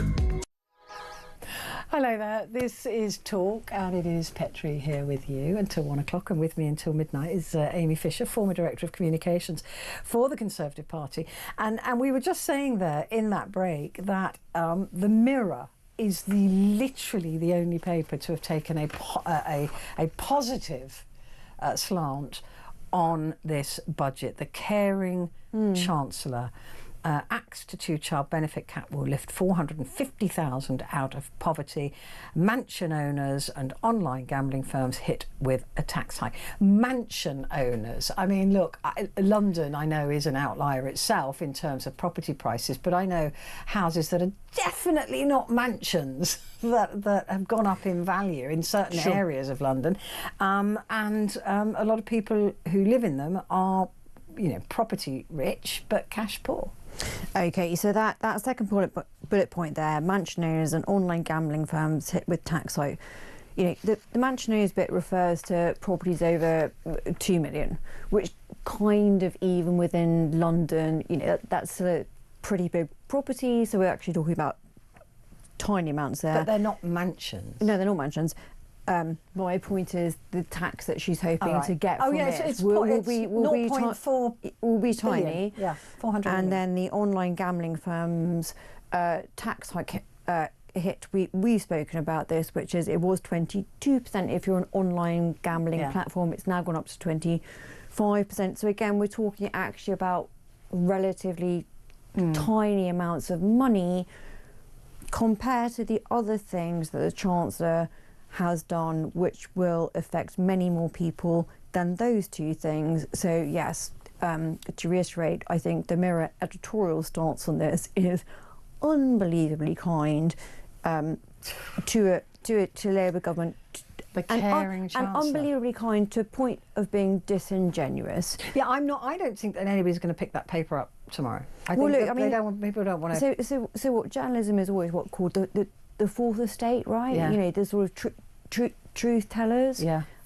This is where I think, as sort of like Alice in the Looking Mirror. Well, Mirror's always been a very Labour left-leaning for sure, paper, but tell the truth, but right? But this is the thing. Like you can have a bias. You know, look, we all know the Mail is going to be relatively right wing.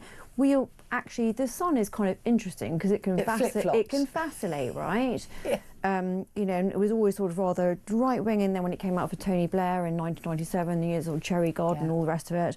But even accepting that about the Mirror and knowing it calls itself the heart of Britain and knowing that it will always be left at a centre. I mean, it's being left at a centre, and then there's just you're kind of lying to your readers, right? I mean, unless they genuinely, I don't know who's written that. Who's Lizzie Buchan, political editor? Maybe she genuinely believes that this has been a fine budget for ordinary people. But every other paper has gone against that. Even those papers that you might think would be a little bit more kind, but they absolutely haven't been. Yeah, so there's some other left-wing papers that we'll come on to. You know, the Independent, the Guardian. They are also still saying no. If you're a working person, you're going to be paying more. So this is what is interesting editorial about the Mirror. It's just kind of basically lying. No, I mean, no, but I completely agree with you. Let's listen to the Chancellor just briefly announcing this extra £2,500 charge for properties worth over £2 million. By the way, she's only going to raise about £400 million from putting people through all of this rebanding, recharging, whatever nonsense. Anyway, here she is. 2028. I am introducing the High Value Council Tax Surcharge in England, an annual £2,500 charge for properties worth more than £2 million, rising to £7,500 for properties worth more than £5 million. This will be collected alongside council tax, levied on owners, and we will consult on options for support or deferral. This new surcharge will raise over £400 million by 2031 and will be charged on less than the top 1% of properties. Yeah, I mean, they've got to revalue them. They've got to, again, this is all just, I mean, it's going to be an awful lot of work. I suspect this will be dropped, even by Labour, because the work involved and the number of people who are going to downgrade the value of their property in order to not pay this, it is going to be chaos. So I can see them absolutely pulling the plug on this themselves. The Daily Mail, how to protect your money after the budget shambles, spiteful raids on strivers to lavish billions on Benefit Street. The majority of the tax that was raised today in this budget goes to benefits. This is after we were told they were going to sort out the benefits bill. Is this what they mean by sorting it out?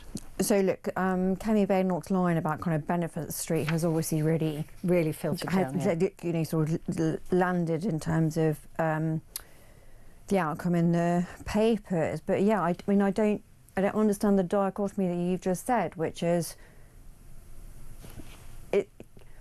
any increase in tax is not just meant to go on benefits, right? It's meant to help. It's meant to go on things that we all benefit from. Need. All benefit from. And as we've said, look, there was no big handout to the NHS. There was no big handout to education, let alone defence, dare I say. I mean, we've still got a war going on in the Ukraine, by the way. Let's not forget the kind of defence of the realm should be one of the, you know, those 4 big priorities a government has.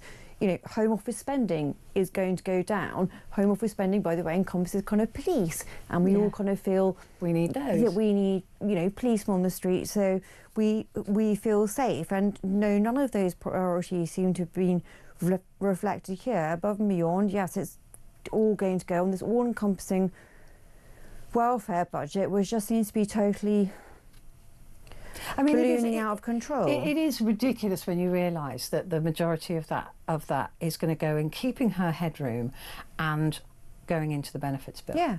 I mean, that is it. That is really what. So she's put all of those tax burdens on everybody else. And by the way, anybody who's got a small business, their dividend costs are going up by 2%. Your savings tax is going up by 2%. If you're a landlord, you're having to pay more tax. You know. So let's break it down. So literally, who is a winner out of this budget? Literally anyone, apart from people on welfare. Because even usually in the sort of most painful of budgets, and I was, a special advisor during, about the 14 years of the, sort of coalition then Conservative government. I mean, even George Osborne managed to find the odd 2p on a pint of beer. Yeah. I mean, come on. But in this, there is literally nothing. No one that is, I'm trying to think of another word of benefit because we keep overusing it. There is no one that is benefiting out of this. No, there's no promise that we're going to have more GPs No, there's nothing. Yeah, it's literally just to fund 15 billion on the pay rise for people on benefits, and plus then the 3 billion for lifting the 2-child benefit cap and other bits and pieces as well. And the rest of it is going to go in her fiscal headroom. I mean, that is it. This budget, it was about propping up the welfare state. I mean, she's also gone after people who are British taxpayers who have gone to live abroad. So this is the Chancellor of the Exchequer, Rachel Reeves, vowing to abolish access to Class 2 voluntary national insurance contributions for people living abroad. Have a listen. Will abolish access to Class 2 voluntary national insurance contributions for people living abroad, increasing the time that someone has to live or work in Britain to 10 years and increasing the contributions that they must pay. Yeah. These reforms improve our welfare system. They support our young people, protect those who need it most, and put an end to Conservative waste and unfairness. Yeah. Why does she sound so angry? Why is that making her so angry?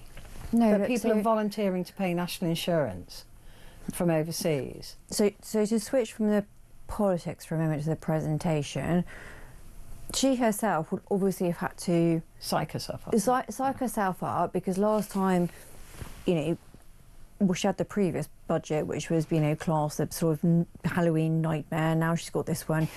And in between time, she obviously had to back down about the welfare stuff when she cried on the front bench. So she would having to have been psyching herself up for all of that. And then, if you watch some of the footage when she was handed her phone by Torsten Bell, handed the phone where she literally said, look, the OBR stuff has been leaked. And you could literally see her go, well, I mean, as you would do, right? Yeah. So she'd obviously had to psych herself up into a state of delivery that meant she could stand there for 40 minutes and it just sounds so that she hates everybody and deliver this. Well, she probably hates herself at the moment because no, but I'm sort of not being flippant about that, right? Because she'd have had to have psyched herself up for it. Then she realised it had all have been leaked, and then she still had to stand up and deliver it, which, leaving the politics and the economic and financial horror aside, I mean, that's a tough gig. She chose it. I didn't. No. I could do it. No. I'm not wishing to imply any sympathy. I'm not wishing to imply any sympathy, but I am just thinking if I were her sitting there going, "Oh, good, this was going to be rubbish, but now it's been leaked 10 minutes in advance, so everyone knows 10 minutes before me how rubbish it's going to be." And then do you see what I mean? I mean, so I guess that might have impacted her delivery, and she's kind of not a natural communicator, and she didn't get a chance to sort of frame any of it as perhaps she would have wanted to frame. Everything was just so angry It's and awful. hateful. Of course I mean, it's it's just like, hateful. well, I hate all of you. I'm going to tax you all. Right, we've got to take another quick break, but Amy and I'll be back in just a moment.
Across the UK, on DAB+, on YouTube, on your mobile, and on your side. This is Talk. Hello there, and a very good evening to you. This is Talk, and it is Petrie here with you through till 1 o'clock. Just a reminder that Adam French will be here in the studio at the top of the hour, but with me right now is Amy Fisher, who is the former comms director for the Conservative Party. And we're going through the papers, and universally, apart from the Mirror, every other paper is not happy with this budget. The Telegraph, a red box of broken promises. Middle classes will bear the brunt of the pain as welfare spending balloons to 400 billion a year in the next 5 years. 400 billion on welfare. Well, I think as we were just saying in the break, it's kind of not only that just the welfare spending is ballooning. When you dig down into the detail, the spending in kind of the Home Office and defence is decreasing in real terms. Yeah. And so that means, you know, police officers, you know, crime, defence spending, when the world is still a very dangerous place. I mean, let's not forget we still do have a war going on in the Ukraine. So even once one reads today's front pages and gets over the impact of, you know, what it means for 1 in 4 people, workers paying more income tax and that kind of thing, and then you think beyond it and you think about things of, you know, safety on the high street and then kind of defence of the realm in geopolitical terms. It all looks very short-sightedly a budget to appease Labour backbenchers as opposed to actually thinking of the good of the country going forward. So this is Keir trying to stop himself from being ousted. by... I think that's what it is, and he has now intimately tied himself with Rachel Reeves. Yeah. But I don't think it particularly saves the two of them. They're both hanging on to the same kind of rubber ring. Yeah. But if somebody comes for that rubber ring, then they're both gone. Yeah. Yeah. And do you think that Reeves... I think once this sinks in and people realise what this budget took from people and where the money is going, there will be a lot of anger about this budget. Keir is not known for loyalty, although he talks of the game of loyalty. Will she become the lightning rod to save him a little bit longer until May? But I don't think there can be a lightning rod for Keir Starmer, because everyone knows he's sort of, like a weathercock, just sort of goes whichever way the weight spins. And as I say, tied himself so closely to his chancellor. I don't think one or t'other can go without both of them. Without both of them. Rachel will go first in my money, and then Keir will go. But then I think Keir Starmer might sort of sacrifice her first. Yeah. That's what I'm saying. Thinking he might then sort of save himself. That's what I'm saying, is that she'll be that form of lightning rod. In other words, he'll kick her off the rubber ring and then he'll go under himself. Yes, and then he'll go under. There's a lot of like sinking ships analogies we've just done there without quite saying it. I mean, I was envisaging Jack and Rose on the Titanic, actually. Oh, a romantic version of it, if you will. And I was imagining her just sort of slipping trying away, to push him off, or him trying to push her off that door. That's where my mind went. The Daily Star, though, have got a much better image of the budget. How the Rach stole Christmas. Chancellors hits workers as budget is leaked. The Grinch Chancellor, Rachel Thieves' budget is all tax, tax, tax and spend, spend, spend. Is it because she is green? It's a great image. It is a great image, but look, there's a real point behind this, because we are, a month out from Christmas. Yes. So a bunch of,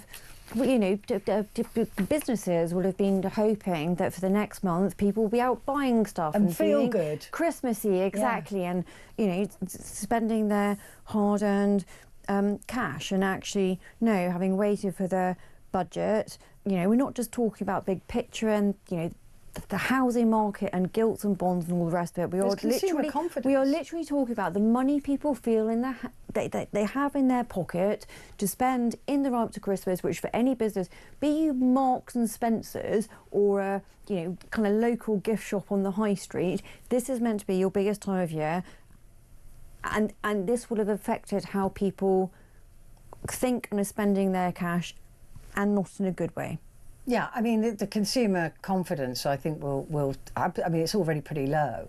People will not be feeling confident about spending their money with any joy. Anyway, the iPaper Spend Now, Pay Later, 26 billion in tax rises to boost benefits and tackle the UK black hole. And that's what I was saying. This is about benefits and that fiscal headroom that we hear so much about. Reeves denies breaking the manifesto after 1.8 million workers are dragged into higher income tax bands. Sobering verdict from the budget watchdog, which says UK economy will grow slower than expected for 4 years and real disposable income will be lower and job schemes will have little effect. So it is not going to do what she has said it will do for any of us. No, and look at, and if it's the I that's saying, yes, this is broadly going to be bad, because that's what I take away from this front page. Yes, broadly going to be bad. If it's the I saying that, and then if we flick over to the sort of somewhat left-leaning papers are trying to put their best spin on it possible, but it essentially all comes down to the same thing, which is everyone's going to be a bit poorer. And this is just the start. This is just the these taxes. We've then got your council tax going to go up, your parking permit is going to go up, vehicle excise duty will go up. All of these other things that we pay for, there's only one direction that those are going in, and that is so ultimately depressing. And wage rises are great, but then that feeds inflation, because that puts up the cost of the food that we buy in the shops, because the shops are having to pay their staff more money, or those staff members then have to come to us for more welfare to prop up those wages. So, I mean, all in all, I can't see how this could possibly be a budget for any kind of growth. No, not at all. And we could continue going around the houses of, it is going to feel bad for everybody for all of those taxes that you just said. And for me, it comes back to, I find there is a lack of leadership. And I look to both sides of the House. It doesn't really, I'm not particularly talking about the PM here, because I don't think there is anybody on the Conservative benches. I mean, I don't think Kemi's doing a particularly bad job. But in what remains difficult times, as I referenced earlier, you know, sort of geopolitical stuff still going on in Ukraine, instability genuinely around the world, we've kind of got a government that seems to flim-flam around, doesn't even particularly seem to be standing up for most people in the country. And in Keir Starmer, I don't think there is somebody that I would personally look to as providing any kind of leadership or reassurance into the future, divorced from whatever tax rises they may be in a budget I may not like. But the point I'm trying to get at is sometimes you can look beyond the finances and have hope in the government. And have hope. And that's why I sort of stopped my sentence there, because I was sort of like, and where am I going with this? Well, I knew where I was going, but then I couldn't think of a figure to espouse it or be particularly hopeful about. And I didn't want to end on a negative note, because the whole hour has been, well, sort of somewhat difficult, because we have been talking about the budget. But it's hard to find the positives in the budget, because there weren't any, because she didn't give any money to anybody else but the welfare bill. So it's kind of her own fault. Budget 25, millions more to pay higher income tax as Reeves puts squeeze on the middle classes. That's the Independent, that's by bad. the way. It's bad. And budget goes as billed. You're paying. That's the Metro. They've got a really good headline writer at the moment. That's it. You are relieved of duty. Thank you very much indeed. Fascinating look at the politics of that budget. Thank you very much indeed, Amy Fisher, former Director of Comms. Nice to see you as always. For the Conservative Party. Right, coming up, it is Talk Back. Oh, I thought you gave me my time out. I wasn't listening properly. A minute to the end of the papers. Oh, we don't do that anymore. Anyway, it's all right. I can talk for a minute. So coming up, it's Adam French. He is going to be in to discuss with us the budget, but I've got him in today for Talkback because he is the guy in charge of Money Facts. So he knows what's going on a level that you and I can understand more, because when they start talking about bond yields and stock markets and how it's going to affect the budget of response, all of that stuff, it kind of leaves me a bit cold. So anything that you want to ask, give us a call, 0344 499 1000. I'll speak to you.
across the UK, on DAB+, on YouTube, on your mobile, and on your side.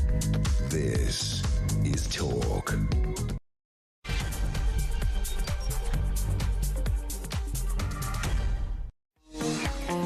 Hello, good morning. Well, the budget is now behind us. Budget day is now behind us. But unfortunately, the repercussions of the budget are there for us all to have to live with in some considerable time to come.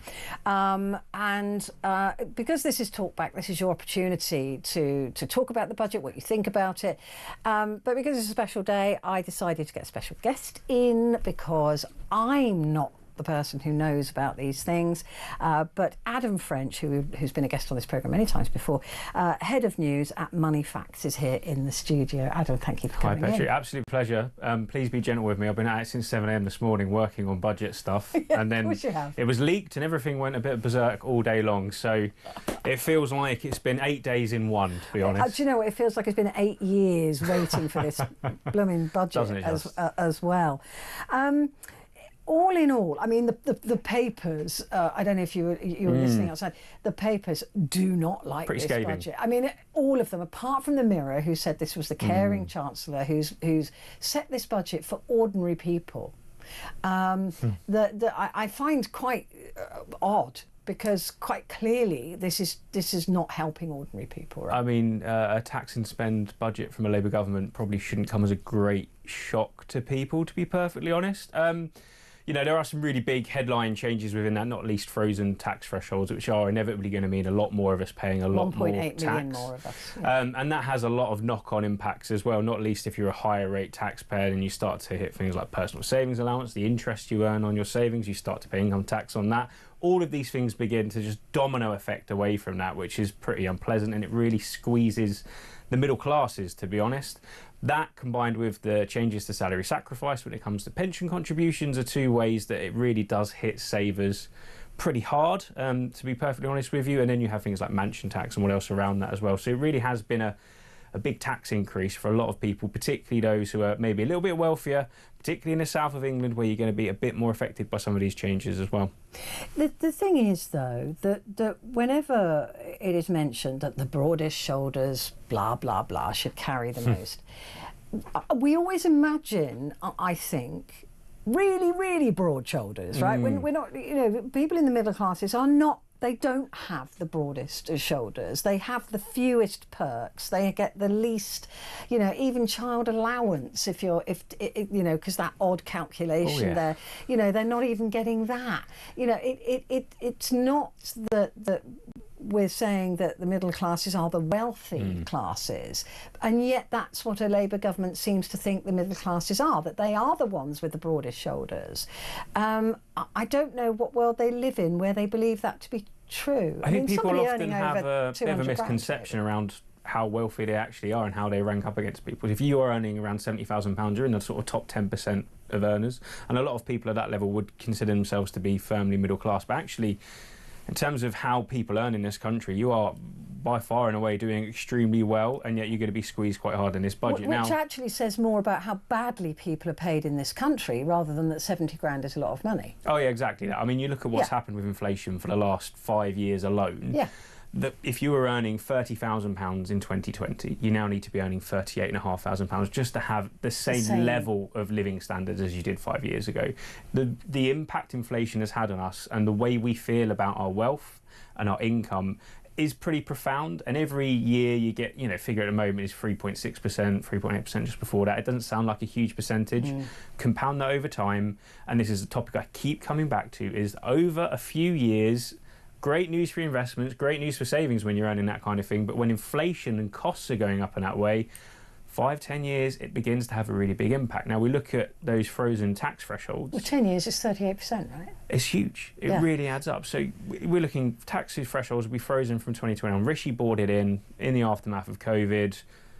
I think politicians realised you could sell that as it's not a tax rise, everyone. Yeah. And it just kept rolling on and on and on. And now we're looking at the best part of a decade of frozen thresholds, but wages have been growing at a decent clip. They're not amazing, but they've been growing pretty well, beating inflation just about on average. And that means more and more of us are dragged into paying more and more tax. Yet the costs of what we're buying in the shop, the costs of property, the costs of everyday life have gone up, and yet we're paying more and more in tax. And I think whoever was in government would have inevitably been looking at extending this threshold if they were trying to plug that gap in the finances and keep the markets happy. Inevitably, money had to come from somewhere, or spending had to be cut somewhere. And we know who's in power. We know it's inevitably going to be a tax increase. But we're looking at a budget, though, where, I mean, normally you get a couple of giveaways, right? Or you get some good news, or you get, well, you know, I'm having to put tax up by an extra 26 to 30 billion pounds, even though I said I wouldn't come back for any more. So it's a 70 billion pound tax bill in a year.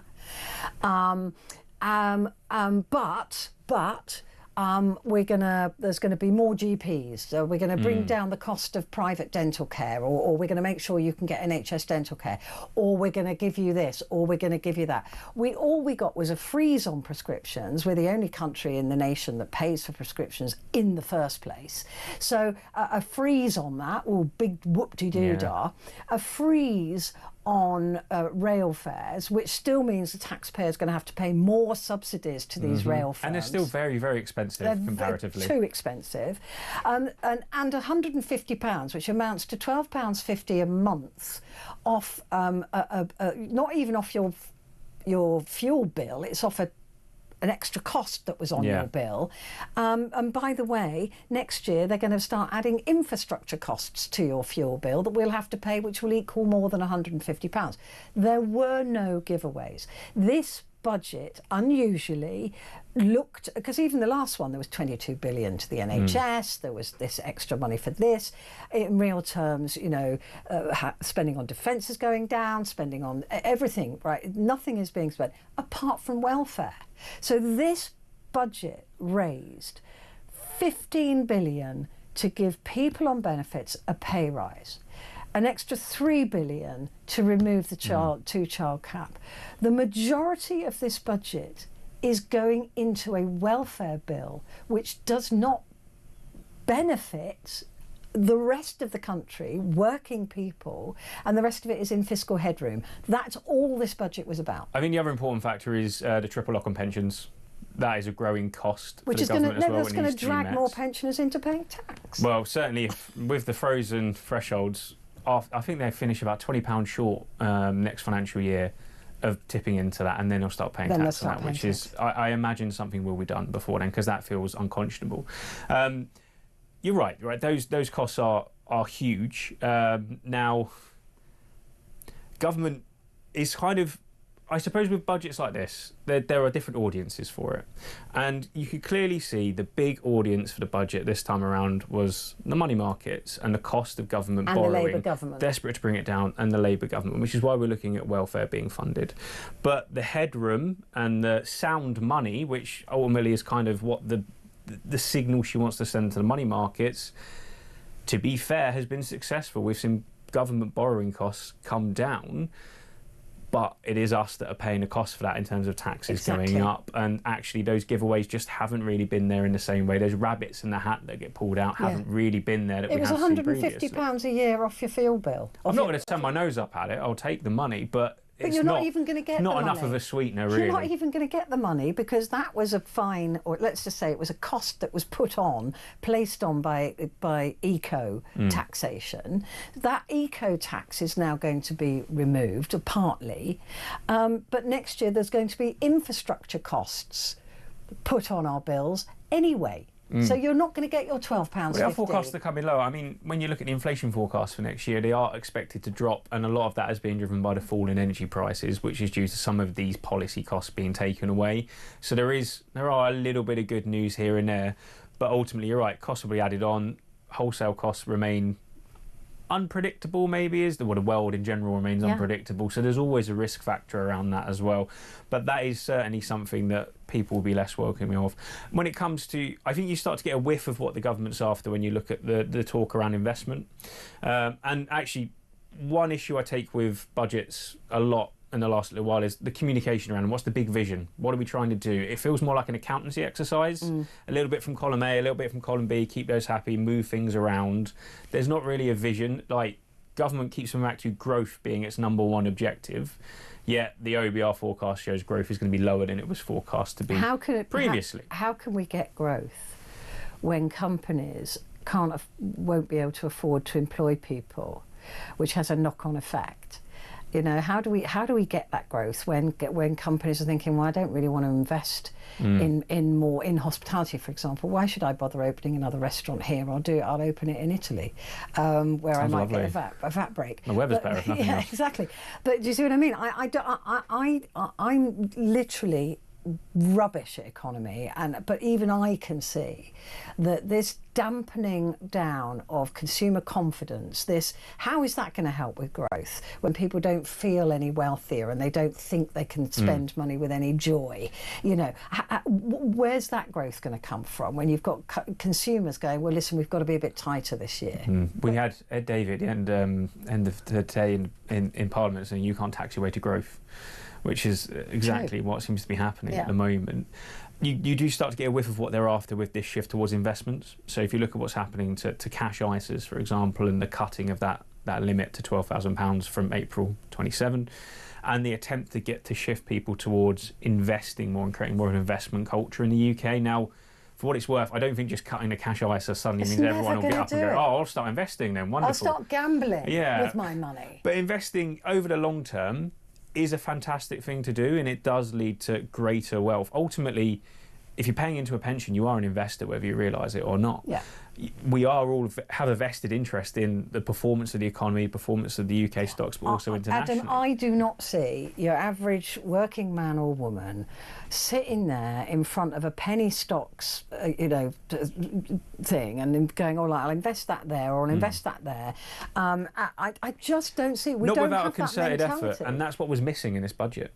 Was culturally, we need a big shift towards investing again. Now, in 1990, 1 in 5 people had stocks and shares. Now it's 1 in 10. Like, the numbers have dropped quite dramatically over the last 30 odd years. That has been a big shift away from people being confident in investing. And it is much more of a risk than a cash investment in the short term. Now, what an investment is volatile. Now, I got hold of some data from a company called Lipper who look at sort of rates returns, and you could see how volatile it is. Up 20% one year, down 30% the next, up 8%, down 4%. But over the long term, it is the way to outperform inflation, to make sure you get a much better return than you would do otherwise in cash. The trick is not to cash out when it drops. Don't turn paper losses into real ones, and take the much more long-term view. So if you're saving for 10 years, but it's not a you'll guarantee. Ride out the market. It's not a guarantee. That's why even with pensions and investments, if you do it that way, it says your shares value can go down as Absolutely, well as up. Those warnings are on there. But and a lot of people don't want to risk their money. Over the last 15 years, you'd have lost money in cash terms because inflation has outstripped the interest rate you can earn in the bank. Now, that isn't right either. The base rate was far too low in the 2010s, and unjustifiably so for that long, and it ended up costing us a lot of money in terms of cash savings. But investment over the long term does outperform cash savings, and it has been that way for a very long time. Now, you need a balance of the two. Ultimately, you want to make sure you've got a good amount of cash saved, have that foundational money in place before you then feel confident in being able to go ahead and invest money where your capital is at risk. And that's the bit that's missing at the moment, is giving people that sense of financial security to take those risks with their money to then outgrow the market. That's what was missing in the budget, any support around that. We got a few mentions of some investment companies that will be having hubs online.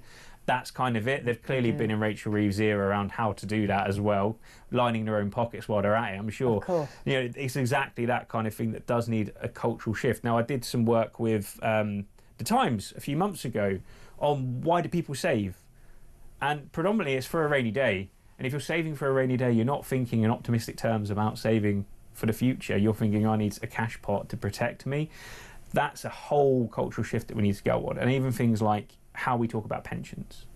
This will be decades. This will be decades before anybody is. But even things like how we talk about pensions. We talk about state pension and the pension you pay into via your workplace, and they become conflated as the same thing. But actually, they're very, very different. If you're paying into a defined contribution pension, so salary sacrifice pension, you're investing for the future. If you go across to America, they're saving into their 401k and they're much more involved and optimistic about what they're investing in for their future. Or Australian cousins are saving into their super.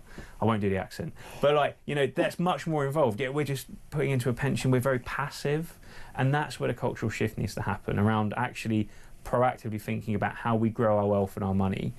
We're just not there yet. And if the government could achieve that, fantastic. But they haven't got long to be able to do that before they're up for election again, and people will be judging them on the tax take that they're seeing out of their pockets. I think they're already cooked, personally. Right, we're going to take a quick break, but Adam and I will be back in just a moment, and we'll take a call from Kevin, who's in Hull. So if you've got any questions you want to ask Adam, and no question is too stupid, I promise you, because all you've been hearing is about, you know, bond yields and blah, all this flar. There's no question too dumb. So don't think about it as being, oh, I shouldn't really ask that because it sounds a bit stupid. The whole point of this hour is that you can ask any question you like, right? Because not all of us are economists or as smart as Adam is. So that's why he's here. So give us a call, 03444 499 1000. I'll see you in a minute.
Across the UK, on DAB+, on YouTube, on your mobile, and on your side.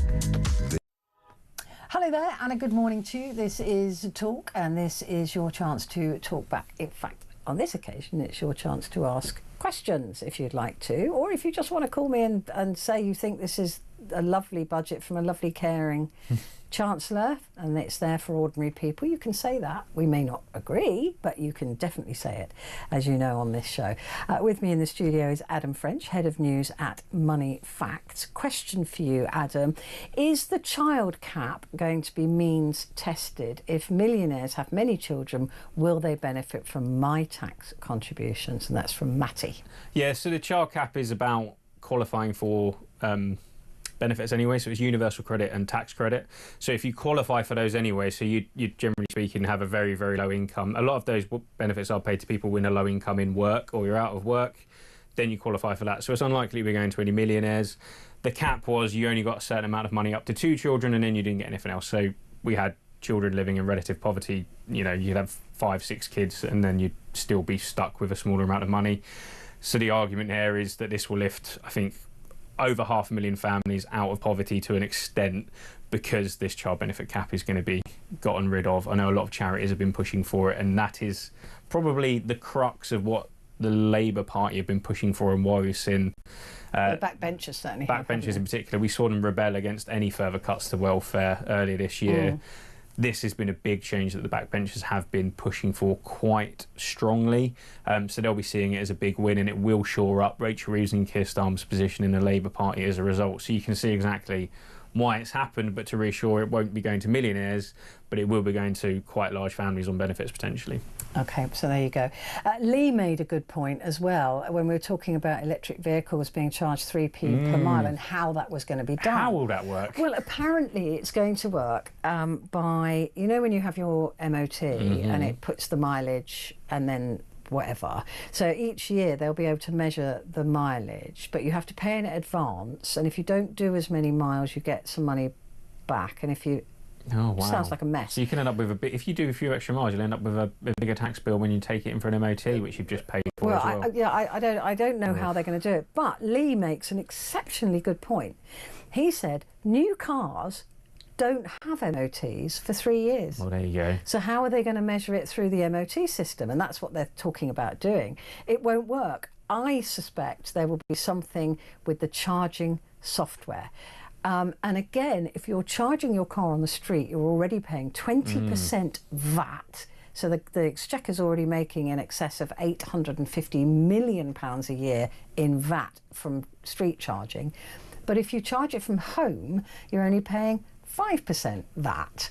So that won't work either, because if you're paying from home, you won't have to pay any mileage. No. So I don't know how they're going to work that out. I mean, this is a classic of something's announced at the budget and then the next day everyone realises they haven't got a clue how to actually put it in place. It's going to be an interesting one. I wonder if there's going to be like some kind of app measure. Invariably there'll be a few different ways to get floated around of doing this. Well, they want to put black boxes in all our cars so they can charge all of us per mile. I mean, this is a huge... The amount of money they stand to lose in fuel duty is astronomical. Even though fuel duty has been frozen, the great joke is it's always forecast to go up as part of the sort of revenue predictions, and it never does. To the point where no one pays attention to it anymore. Like, that's been frozen for so long, but it's still billions and billions of pounds into the treasury off that. But it is going to start dropping off with the switch over to electric vehicles. So they do need to do something. We do need roads that are functional. Fewer potholes would be nice, but this feels... someone's thrown an idea out there and passed it on to someone else. Figure out how we do that later. We'll worry about that one on Friday. So we'll wait and see. But I can't get my head around how they're going to do that. I can't get my head around it either. Just before we go to the call, Andy said, I'm an employee on a 6-figure salary, and Rachel Thieves has just removed literally the only benefit I get from the government in the salary sacrifice pension. That's from Andy in Basingstoke. Just explain the salary sacrifice to those who are going, what? I've never heard that term before. I'll do my best. What is that about? So generally speaking, if you're working in the private sector and you pay into a defined contribution pension, you have two options. You can either do relief at source, or you can do salary sacrifice. Salary sacrifice is money goes into your pension before it is paid to you as a salary, hence salary sacrifice, which lowers the amount of tax and NI that you're due to pay. Basically, say for example, you're on a salary of £100,000 and you salary sacrifice 10%, then your salary after that will be £90,000, and you're only going to be due tax and NI on that £90,000. Really good, especially if you're tipping over that 100k threshold where you start to lose your personal allowance. Lose everything. You lose the VAT-free childcare, for example. All these kind of things start to really kick in. So you start to see people really making the most of it around that 100k point. So that's what's changing here, is there's going to be a limit on how much you can salary sacrifice before you're due to pay NI and before your employer was there no limit before? No, there was no limit before. Wow. So often you'd find your employer would save on national insurance as well. Yeah. And if you were lucky, they'd put what they saved into your pension for you, at least a percentage of that into your pension for you as well. So it was quite a good thing, for particularly if you're in your what we call the panic years, when you're in your later career, probably at the peak earning potential and starting to think, I need more money in my pension. Salary sacrifice is really good because you tend to be earning well at that time and thinking about being able to take your foot off the gas, to be perfectly honest. That's been taken away. I think you've got a couple of years before that. 2029, I think that changes. There will be a cap of £2,000 before you are due NI. You will still be not due income tax on that, though. So it isn't a complete disaster, but certainly one of the big perks was NI, and that's being taken away. I think the amount of money forecast is actually surprisingly high as well. 4-point-something billion. There we go. 4.2 and billion. expected to go up as well. It's a lot of money. It's a big stealth tax, to be honest, and it sends really bad messaging around saving into pensions, which is a huge problem that we have in this country. The cost of later life care, the cost of pensions, people not saving enough, and then we have this messaging out around invest more, invest in the UK. Are we going to take away one of the big perks of money that goes into investments in the form of pensions? There is cognitive dissonance around that I cannot wrap my head around. Well, there's also now that pensions will be now part of your inheritance portfolio, so that'll be taxed at 40%. You know, I mean, it is, all of it is saying don't bother. I'm going to say, really importantly here, do bother. Pay into your pension. Please pay in and put money into your pension. I've never been able to afford to, so I've never had one. Well, I've got a little one. We'll have to catch up on this afterwards. Please save into a pension. Property isn't a pension plan as well. I mean, we've seen, particularly in London South East, property prices adjusted for inflation have been flatlining. Like, everyone, as soon as you can, whatever you can put in will put you in such better stead when it comes to in your 60s, in your 70s, thinking about being able to not work as much. Even if you want to reduce your days, it gives you freedom that you just wouldn't have otherwise. It's so important, and you can't bank on the state pension to continue in the form it is, because the triple lock is unaffordable for us as a country. I'm sure that'll be gone. You know, it is unaffordable. I think if we continue with it like it's supposed to be at the moment, the deficit reaches 250% of GDP. It's just not going to happen. So it can't continue. People need to save into a pension. I will keep repeating that till I'm blue in the face. I think I'm in trouble. Let's go quickly and swiftly to a call. Kevin is in Hull. Hello, Kevin. Good morning. Good morning, Petra. How are you today? All right. Oh, full of joys of spring. I'd love to hear it. In the deep midwinter. Kevin, what's your question? Basically, the wife is working on nights. She's doing 6 days a week. I have been, unfortunately, on job seekers allowance. And we're slowly drowning. I think that's the main point. After today's results, we'll be slowly drowning even more. Have you done any maths around, you know, your wife's working 6 days a week. Is she on minimum wage? Is that about to go up? Will that go over a tax threshold, or? Well, no. Because on night she's on a better hourly rate. Right. But now they've frozen the tax threshold. Yeah. Well, the thing is, we've had Sky cut off, so I can't actually watch the news and understand what's going on. You know, it's... And do I remember right, Kevin, that you're a smoker? Yes, I am. Oh, see, I do remember things. So, I mean, fags are going up by over 5%, I understand. So, you know, that and that's from that was from midnight. That's from now, I'm afraid. They love a sin tax. Yeah, well, the thing is, I'll be honest with you, you could probably... Good evening, Adam. Evening. You don't look French unless you're a bit longer. Oh, yeah, good. I've never heard that before. I've never heard that one before, yeah. So your fags are going up. But the thing is, you can buy under-counter cigs. No, we don't talk about breaking the law. That's against the law. We can't talk about that. Can't encourage that. Can't encourage that. What I'm trying to say is, it's going to drive more people to buy under-counter fags. That's the truth of it. I mean, that's the truth of cost of living in general. If things are really expensive, then people turn to alternative ways. I mean, it's the same with the cost of borrowing goes up astronomically. People turn to dodgy sources of money. It's just what happens when affordability becomes an issue for people. Yeah. With job seekers allowance, you should be aware that if your partner works more than 24 hours, you may no longer be eligible for the income-based version of that.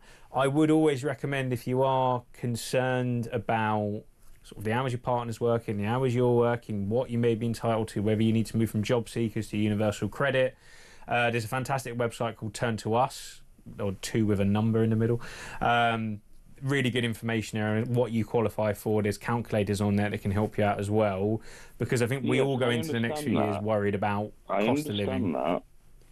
Can I just cut in? Yeah, no. I'm 59 years old.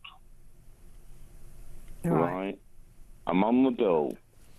That's the old term. What are the chances of me getting another job? Yeah, I mean, look, we know there's ageism in the workplace. It's illegal, but we know it's there. But you may be on the wrong benefits, as Adam was just saying there. So Turn to Us is the website to go to. So it's Turn and then the number 2 and then Us. And you can just put in your details, and that will tell you whether you're on the right benefits or not. Maybe you should be on universal credit as opposed to job seekers allowance. Yeah. Thank you. That is lovely. I've learned a lot tonight. Yeah, it's on the screen now if you're watching us. But that's got to be worth having a look at, because if you're barely surviving, then something might be wrong with the way that you're being helped. I'd go and check them out. Lovely. That's good. You see, Kevin, we always try to help. There we go. Always try to help on this programme. You take care. That's a really good website, actually. That's extremely helpful. Yeah. I didn't even know such a thing existed. This is the perverse nature of things, actually. The amount of unclaimed benefit people actually could be entitled to is actually vast. It's bigger than the fraud. Much bigger than the fraud. Yeah. Dwarfs the amount that's fraudulently claimed. So it does... I don't know, we talk about how much more money is going into the system, but ultimately a lot of people aren't claiming what they could be as well. Anecdotally, I know a lot of people that aren't claiming child benefit because they just don't feel they need it. They're sort of middle income earners, and they're sort of, I don't need to, I don't want to have to fill out a tax return, I'm not going to fuss with that. Yeah, it used to be a universal credit, a universal payment, and exactly. In my day, it just turned up. It was designed... It's from a bygone era, really, when there was a lot more sexism when it came to relationships and imbalance of power, and it was there to support the mother, basically, and it's continued sort of in that frame. But it's just not. People just don't think to claim this stuff, and people do miss out. But ultimately, there is a personal choice to be made around whether you want to as well. But certainly, if you are financially struggling, check out sites like that, because there is a lot that's going unclaimed, to be honest. That's amazing. So Turn to Us is a thing. Do you know the real reason that women got paid that money was because in the bygone era, it was to protect the children from the dad spending his wages down the pub on a Friday. This is one of the reasons we moved away from weekly paychecks on Fridays as well. Absolutely. I think the brown envelopes, because the women would say, look, I can't feed the kids because the old man spent his wages down the pub. So that was why it was given to... I've had that kind of conversation with my grandparents before. Adam and I are going to take a quick break, but we will be back. Your calls are lining up, so if you've got anything you want to ask, it's 03444 99 1000.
Across the UK.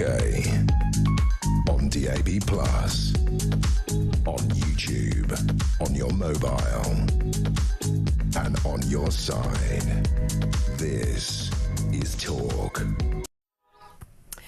Hello there, you're with Talk and you're with Petrie. This is Talk Back, and with me is Adam French, Head of News at Moneyfacts. I just want to read a couple of comments out that you've sent in. Cole has said, I am fuming with today's budget. I work 60 hours a week and in a job I love, but I'm now into the higher tax band because of the hours that I need to work. My sister is on benefits and has 5 kids, a house, a mobility car, and goes on holiday twice a year. All the kids have designer clothes and she goes to the pub each week. I have a mortgage, a wife and 2 teenagers. We buy clothes on Vinted, lucky if we get a holiday, and struggle with everyday bills. I cannot remember the last time I saw the inside of a pub. I pay about 12 grand a year in tax, which is about the same amount she will now get as an extra payment. How is that fair? And that is probably right. Yeah, there are always, unfortunately, examples like that of people gaming the system, aren't there? Yeah, that's the unfairness, really. But thankfully, I think a lot of instances like that are kind of edge cases when it comes to people being able to make that kind of money out of the system. But certainly, Cole's story there about how hard he works and how it's just not paying. You see that across the country, and until work starts to pay in a way that people start to feel like their standard of living is improving, they can afford to go on those holidays, they can go to the pub, like the kind of things you almost took for granted. And suddenly, again, over the last few years, you've started to chip away and just make little changes here and there, and slowly, the boiled frog analogy, right? You sort of start in cold water, slowly it's boiling, and you realise you've stopped doing all the fun stuff. Because you just literally can't afford it. I mean, I'm paying out, I've got a 3-year-old, the nursery fees are crippling. And then suddenly you're like, we don't do anything fun a lot of the time because of nursery, and also like got to look after more than a him. private school fee, isn't it? It's crazy, and that is the frustration I think a lot of people feel, is that it sort of takes the fun out of life. You say no to things because you don't have the funds to be able to do it. And to bring it back to the budget, the trouble is now we can look at that and say, right, tax is going to up, we all have to pay a little bit more. That's layered onto all paying a little bit more for everything for the last half a decade. At some point there will be the straw that breaks the camel's back. And the money, to be completely frank, what we're seeing with this budget is the majority of that budget money is going to people who aren't paying a bit more, who are being paid a bit more. And that's a frustration. On the back of those of us who are paying a bit more. And I think that this is so stark, this budget, because it's very clear to see that dividing line. Normally, it's like I said, there's a few more rabbits out of the hat, there's a few more gifts that are given to make us all feel better. This isn't that. This is very clear demarcation line. All the papers have picked up on it. Everybody's saying it. I'm always reticent to pile in on people claiming benefits. I'm not piling in on them, I'm piling in on her. Yeah, certainly. Like, I grew up on a council estate. I've got lots of friends who are still, struggling in work and yet getting universal credit because work just doesn't pay. Which is disgusting because it should be illegal. Exactly. And a huge amount of universal credit goes to people who are working, and it's there to top up their incomes because they are not because companies who are making massive profits are refusing to pay them the proper living working wage. So there are huge structural challenges she should have shut down. Within that. But ultimately, minimum wage did go up. Did it go up enough? And then that has inflationary impacts. That has knock-on impacts on hospitality and businesses saying they can't afford it. There are huge challenges within the economy that we continue to paper over. But that is a big one, is we have a lot of people in this country working and claiming universal credit to top their incomes to support their families. Why isn't that loophole closed down? Why is it that huge supermarket chains, and I'm not going to name particular names, but you know exactly who I'm talking about when I say that, huge chains of supermarkets underpay their staff so they can pay out bigger dividends in profits on the stock market? That should be illegal. If you're paying profit, it should be proper profit that you get after your business has paid the wages of your staff properly and everything else. That's supposed to be what you pay for and then profit on the top. So when you actually start But they digging won't into do it, salaries have gone up quite nicely, particularly for lower end earners. Salaries have gone up quite nicely. What the problem is for a lot of people on lower incomes is the hours they work aren't enough. They're often, and that's often comes down to people balancing things like caring responsibilities. If you're in a single parent household, for example, you're trying to balance work with caring, and actually some of your income is topped up by universal credit. So a lot of it is a lot more complicated than those initial big numbers that the papers will chuck out tomorrow will throw around. I know, welfare spending's getting up to 400 billion, right? Now around half of that increase is triple lock pension. And then a lot of those universal credit payments are going to in-work payments. Now there's a lot of people obviously playing a system like Whole Sister there and taking advantage of it. And that's the frustration when you see examples like that. But a lot of people are trying to do the right thing and need that financial top up to try and get them through, to keep their rent paid, to keep food on the table. And I don't personally, having come from that environment, object to people having that level of support. The trouble is you get to people taking advantage. I don't know how you balance that though. But it also depends, doesn't it? Look, you know, caring issues don't go on forever, neither should the top up from universal credit. You shouldn't be able to choose. I knew a young woman who chose not to increase her hours from the 16 a week or whatever it was, because she was better off doing the 16 hours, even though she was offered a full-time job, and she went, nah, I'll stick with the 16 hours and I'll get the top up from universal credit and all the other benefits that I get on top of that. It made her so much wealthier than if she took the 30-hour week. And there's a massive problem with the system where it discourages and that's work what in I'm that talking way. about. But that's where problems could come in around, you know, if you've got caring responsibilities, if suddenly you've got to pay for childcare now because you're going to be working more and you don't qualify for the same amount of free hours, there's such a big juggling act around trying to make things work. Speaking very personally around those hours, it is really tricky. I did it as a single mother, and with no financial support from the dad, so I did it. There weren't free hours, I don't think, 28 years ago or 27 years ago. There might have been a couple, I don't know, I can't remember. But and I carried on working. So there is a way to do it, because a lot of us have had to do it. Before, but ultimately the system's there for people. They will use it right now, and I think that is where reform is needed. Is basically you need to be able to support people into work and make sure work pays. Yes. And there are just cliff edges at the moment, much like we say about when you earn 100k, there's a cliff edge. Yeah. There's a cliff edge when you start working more than 16, 24 hours and your universal credit changes. There's a cliff edge there. They need to smooth that out somehow. That needs someone smarter than me, frankly, economist-wise, to try and figure out how that should work. But there has to be a way to get people positively in work rather than working a set minimum amount of hours and then being like, well, I'll keep claiming what I can and not be part of that. And we have issues with productivity in this country. We have issues with people working enough. That's where some of the challenges lie. And again, that's I mean, why would one you of the many things that bother aren't tackled. working more than 16 hours a week if you're going to get more money not? Well, yeah, exactly. I mean, it doesn't make any sense. But then at you've all. got, I mean, if you're going to get deep on it, I mean, you've got things like AI coming up, right? And all of the forecasts around that say that a lot One in of 6 jobs are next going to go. year. It's extraordinary. You It's can see how many huge. young people aren't in work right now. Yeah, I can see why they won't bother. I agree. There are huge, just structural issues. Again, we're not confronting as a country, and this budget feels like it's just nibbling around the edges of a few things. I agree. But we know these problems are coming. And they're speeding up because of the rise in wage bills. Because there are companies now going, oh, we'll stuff that then. We'll go straight to AI. We weren't going to do that for 5 years, but we're going to do it now. We can automate these jobs. And you can see, I already hear from people who say it's like having a not very bright intern at the moment. So you have to check their work and you have to QA it and everything. But ultimately, that's a not very bright intern not getting their first step. And, they could end up being exceptional if they had the opportunity. Yeah. Now, that's in the space of a little while, it's gone from useless to not very bright to bright intern to technology is always moving quicker. I start to worry about my own job in a few years. Yeah, the impact that will have. You'll be gone. I know, and then I'm one of the people I'll be gone. Worked 16 hours and balanced the system, right? These problems are not being addressed at the moment. They're not even being talked about very clearly by government.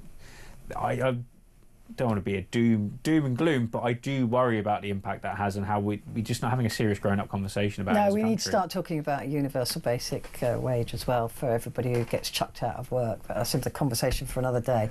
Right, we're going to talk to Mandy, but we've got to take a quick break. So Adam and I will be back in just a moment.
Across the UK, on DAB+, on YouTube, on your mobile, and on your side.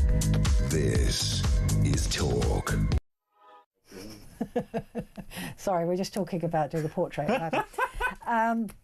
Right, it's Petrie here with you till the top of the hour. Adam French, head of news at Moneyfacts, is in the studio. Mandy has called from Cambridgeshire. So, Mandy, good morning. Good morning, Petrie. Hi again. I'm very well. I hope you're well. What did you want to ask Adam? So I basically wanted to go on about the budget today. And realistically, so they're freezing the actual tax allowance for the next 5 years. Yeah, till 31, I think it is. 2030 to 31 tax year. Yeah. So basically, you can earn £12,500 this year. And then how much will that be worth in 6 years' time? Well, she's relying on getting a lot of tax from this, because if you're earning just under 12,500, you don't pay any tax at all, right? If you get a pay rise that takes you over that, and pay, even if it goes up with inflation, you will be well over that by next year and the year after. And then you're dragged into paying tax. 1.8 million extra people will be dragged into tax or into a higher tax bracket. An important thing with these thresholds, and often a misconception, is no matter how much you earn, that 12,500 is always going to be 0% tax. It's only what you earn above that you start to pay tax. Until you get to 100 grand. Until you get to 100 grand, then you start to lose it. But we'll put that aside for now. It's always free unless you earn more than 100k. So 100 grand, realistically. Yeah, not many. Not many. Not many. It's a very small percentage. But so you'll pay 20% basic rate on what you earn between 12.5 and about 50k, and then everything over 50k is 40% until you hit over 100k. Okay, so how about putting about 18,000 people on the dole, or potentially, because the NHS England is going to be abolished in the next 3 years. Yeah. So they think it's going to be okay to put 18,000 people on the dole, or potentially looking for jobs, but there aren't 18,000 jobs out there. So how do you work that one out? Well, I mean, look, the jobs come and go all the time. It may not be the job that you were in, but there's reskilling and things like that, I suppose, or taking your experience from one job and applying it to another job. But you're right, eventually there's not going to be the right sort of jobs at the right sort of pay for a huge amount of people. That's just the truth. Well, not on top of that, when you sort of take 18,000 people out of the, Petrie, there's not 18,000 jobs out there to actually apply for. So how does that work out? Well, I mean, there's about 700,000 jobs on the at the moment. But it depends on, that's just 700,000 jobs. That's not 700,000 great jobs. But yeah, I mean, there is always going to be that issue. We were just talking about universal income, weren't we, just a moment ago. I mean, that was always a huge challenge. And these big structural shifts, I know NHS England being dismantled, I know there'll be some jobs relocated into NHS, for example, but ultimately a lot of people will be extremely worried at the moment. And again, to go back to sites like Turn to Us and to understand what you're entitled to in the short term, to look at where your CV's at, I think you should be given support in that job search as well, and identifying your transferable skills, all those kind of things. There are things you can do proactively as well to prepare for that. One of the biggest mistakes I see people make with their money is just burying their head in the sand and not dealing with things, and just sort of not choosing not to do something is still a choice. And ultimately getting ahead of things is always really positive, and I think taking some of those practical steps can give you a much greater sense of control over things. When big decisions are made and jobs go and redundancies happen, it's very easy to feel out of control and step back and not want to deal with it. But actually, if you take a few steps, talk to a few people, look at what you're entitled to, you take back control to a certain extent, you feel a lot better about things. And that's one of the best tips I can really give anyone, is to just take that first step, as scary as it is, to get some help, and it will unlock so much. Yeah, I agree. As a complete control freak myself, I absolutely always have to have that control, plan A, plan B and plan C. Mandy, thank you for your call. Another message here. So Andy says, I'm absolutely devastated by this budget. I spoke to you 2 years ago about cutting benefits. I told you that the amount I get for my disabilities is way too much. I do remember you, Andy. I don't claim the highest rates, even though I'm eligible, as I can manage very well on the amount that I get. I'm not well, and I don't go out apart from church at the weekend. To put things into perspective, my best mate works full-time and receives £3,000 a year less than me. That is not right. Increasing my money next year is unacceptable and unnecessary.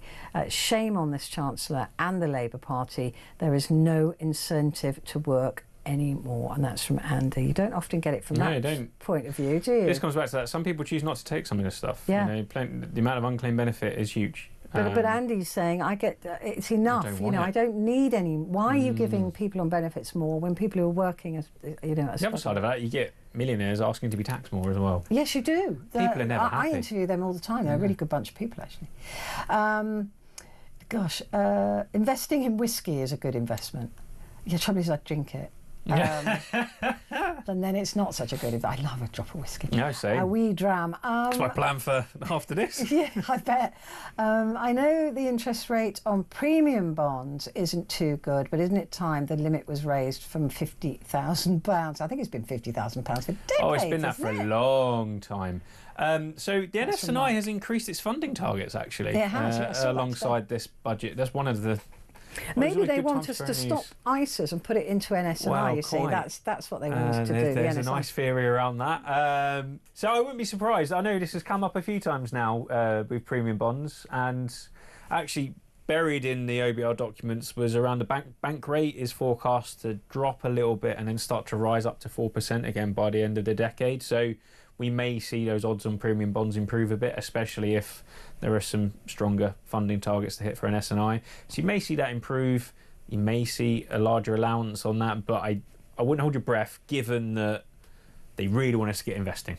And that's where they want people to put their But they excess also want cash. us to invest in the country, which is what that is. Well, exactly. That's an investment in government spending. Yeah. To bring it back to the... There's another thing here around, like, they want us to put money into investments, but if you go to most investment firms and do stocks and shares ISAs, it'll end up in America, it'll end up global, it won't necessarily end up investments in the UK either. So that, again, they're just... The detail is really lacking around how that's going to work. But yeah, premium bonds, they're fun every month to find out if you've won anything or not. Can't say I've had much luck. Ernie, yeah. Ernie. My father bought me premium bonds, I think... I don't know, maybe when I was 10 years old or something. So those premium bonds were in the system for decades, right? And then when my father died, we were told, I thought, these premium bonds, maybe they were paying out, and it's all not a penny.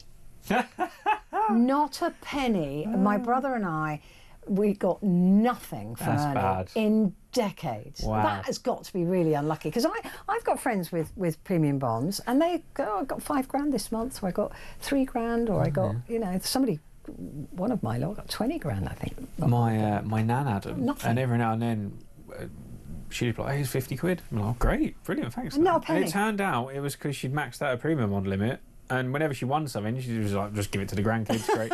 So we did all right out of him every now and then. But I had no idea that was where it was coming from.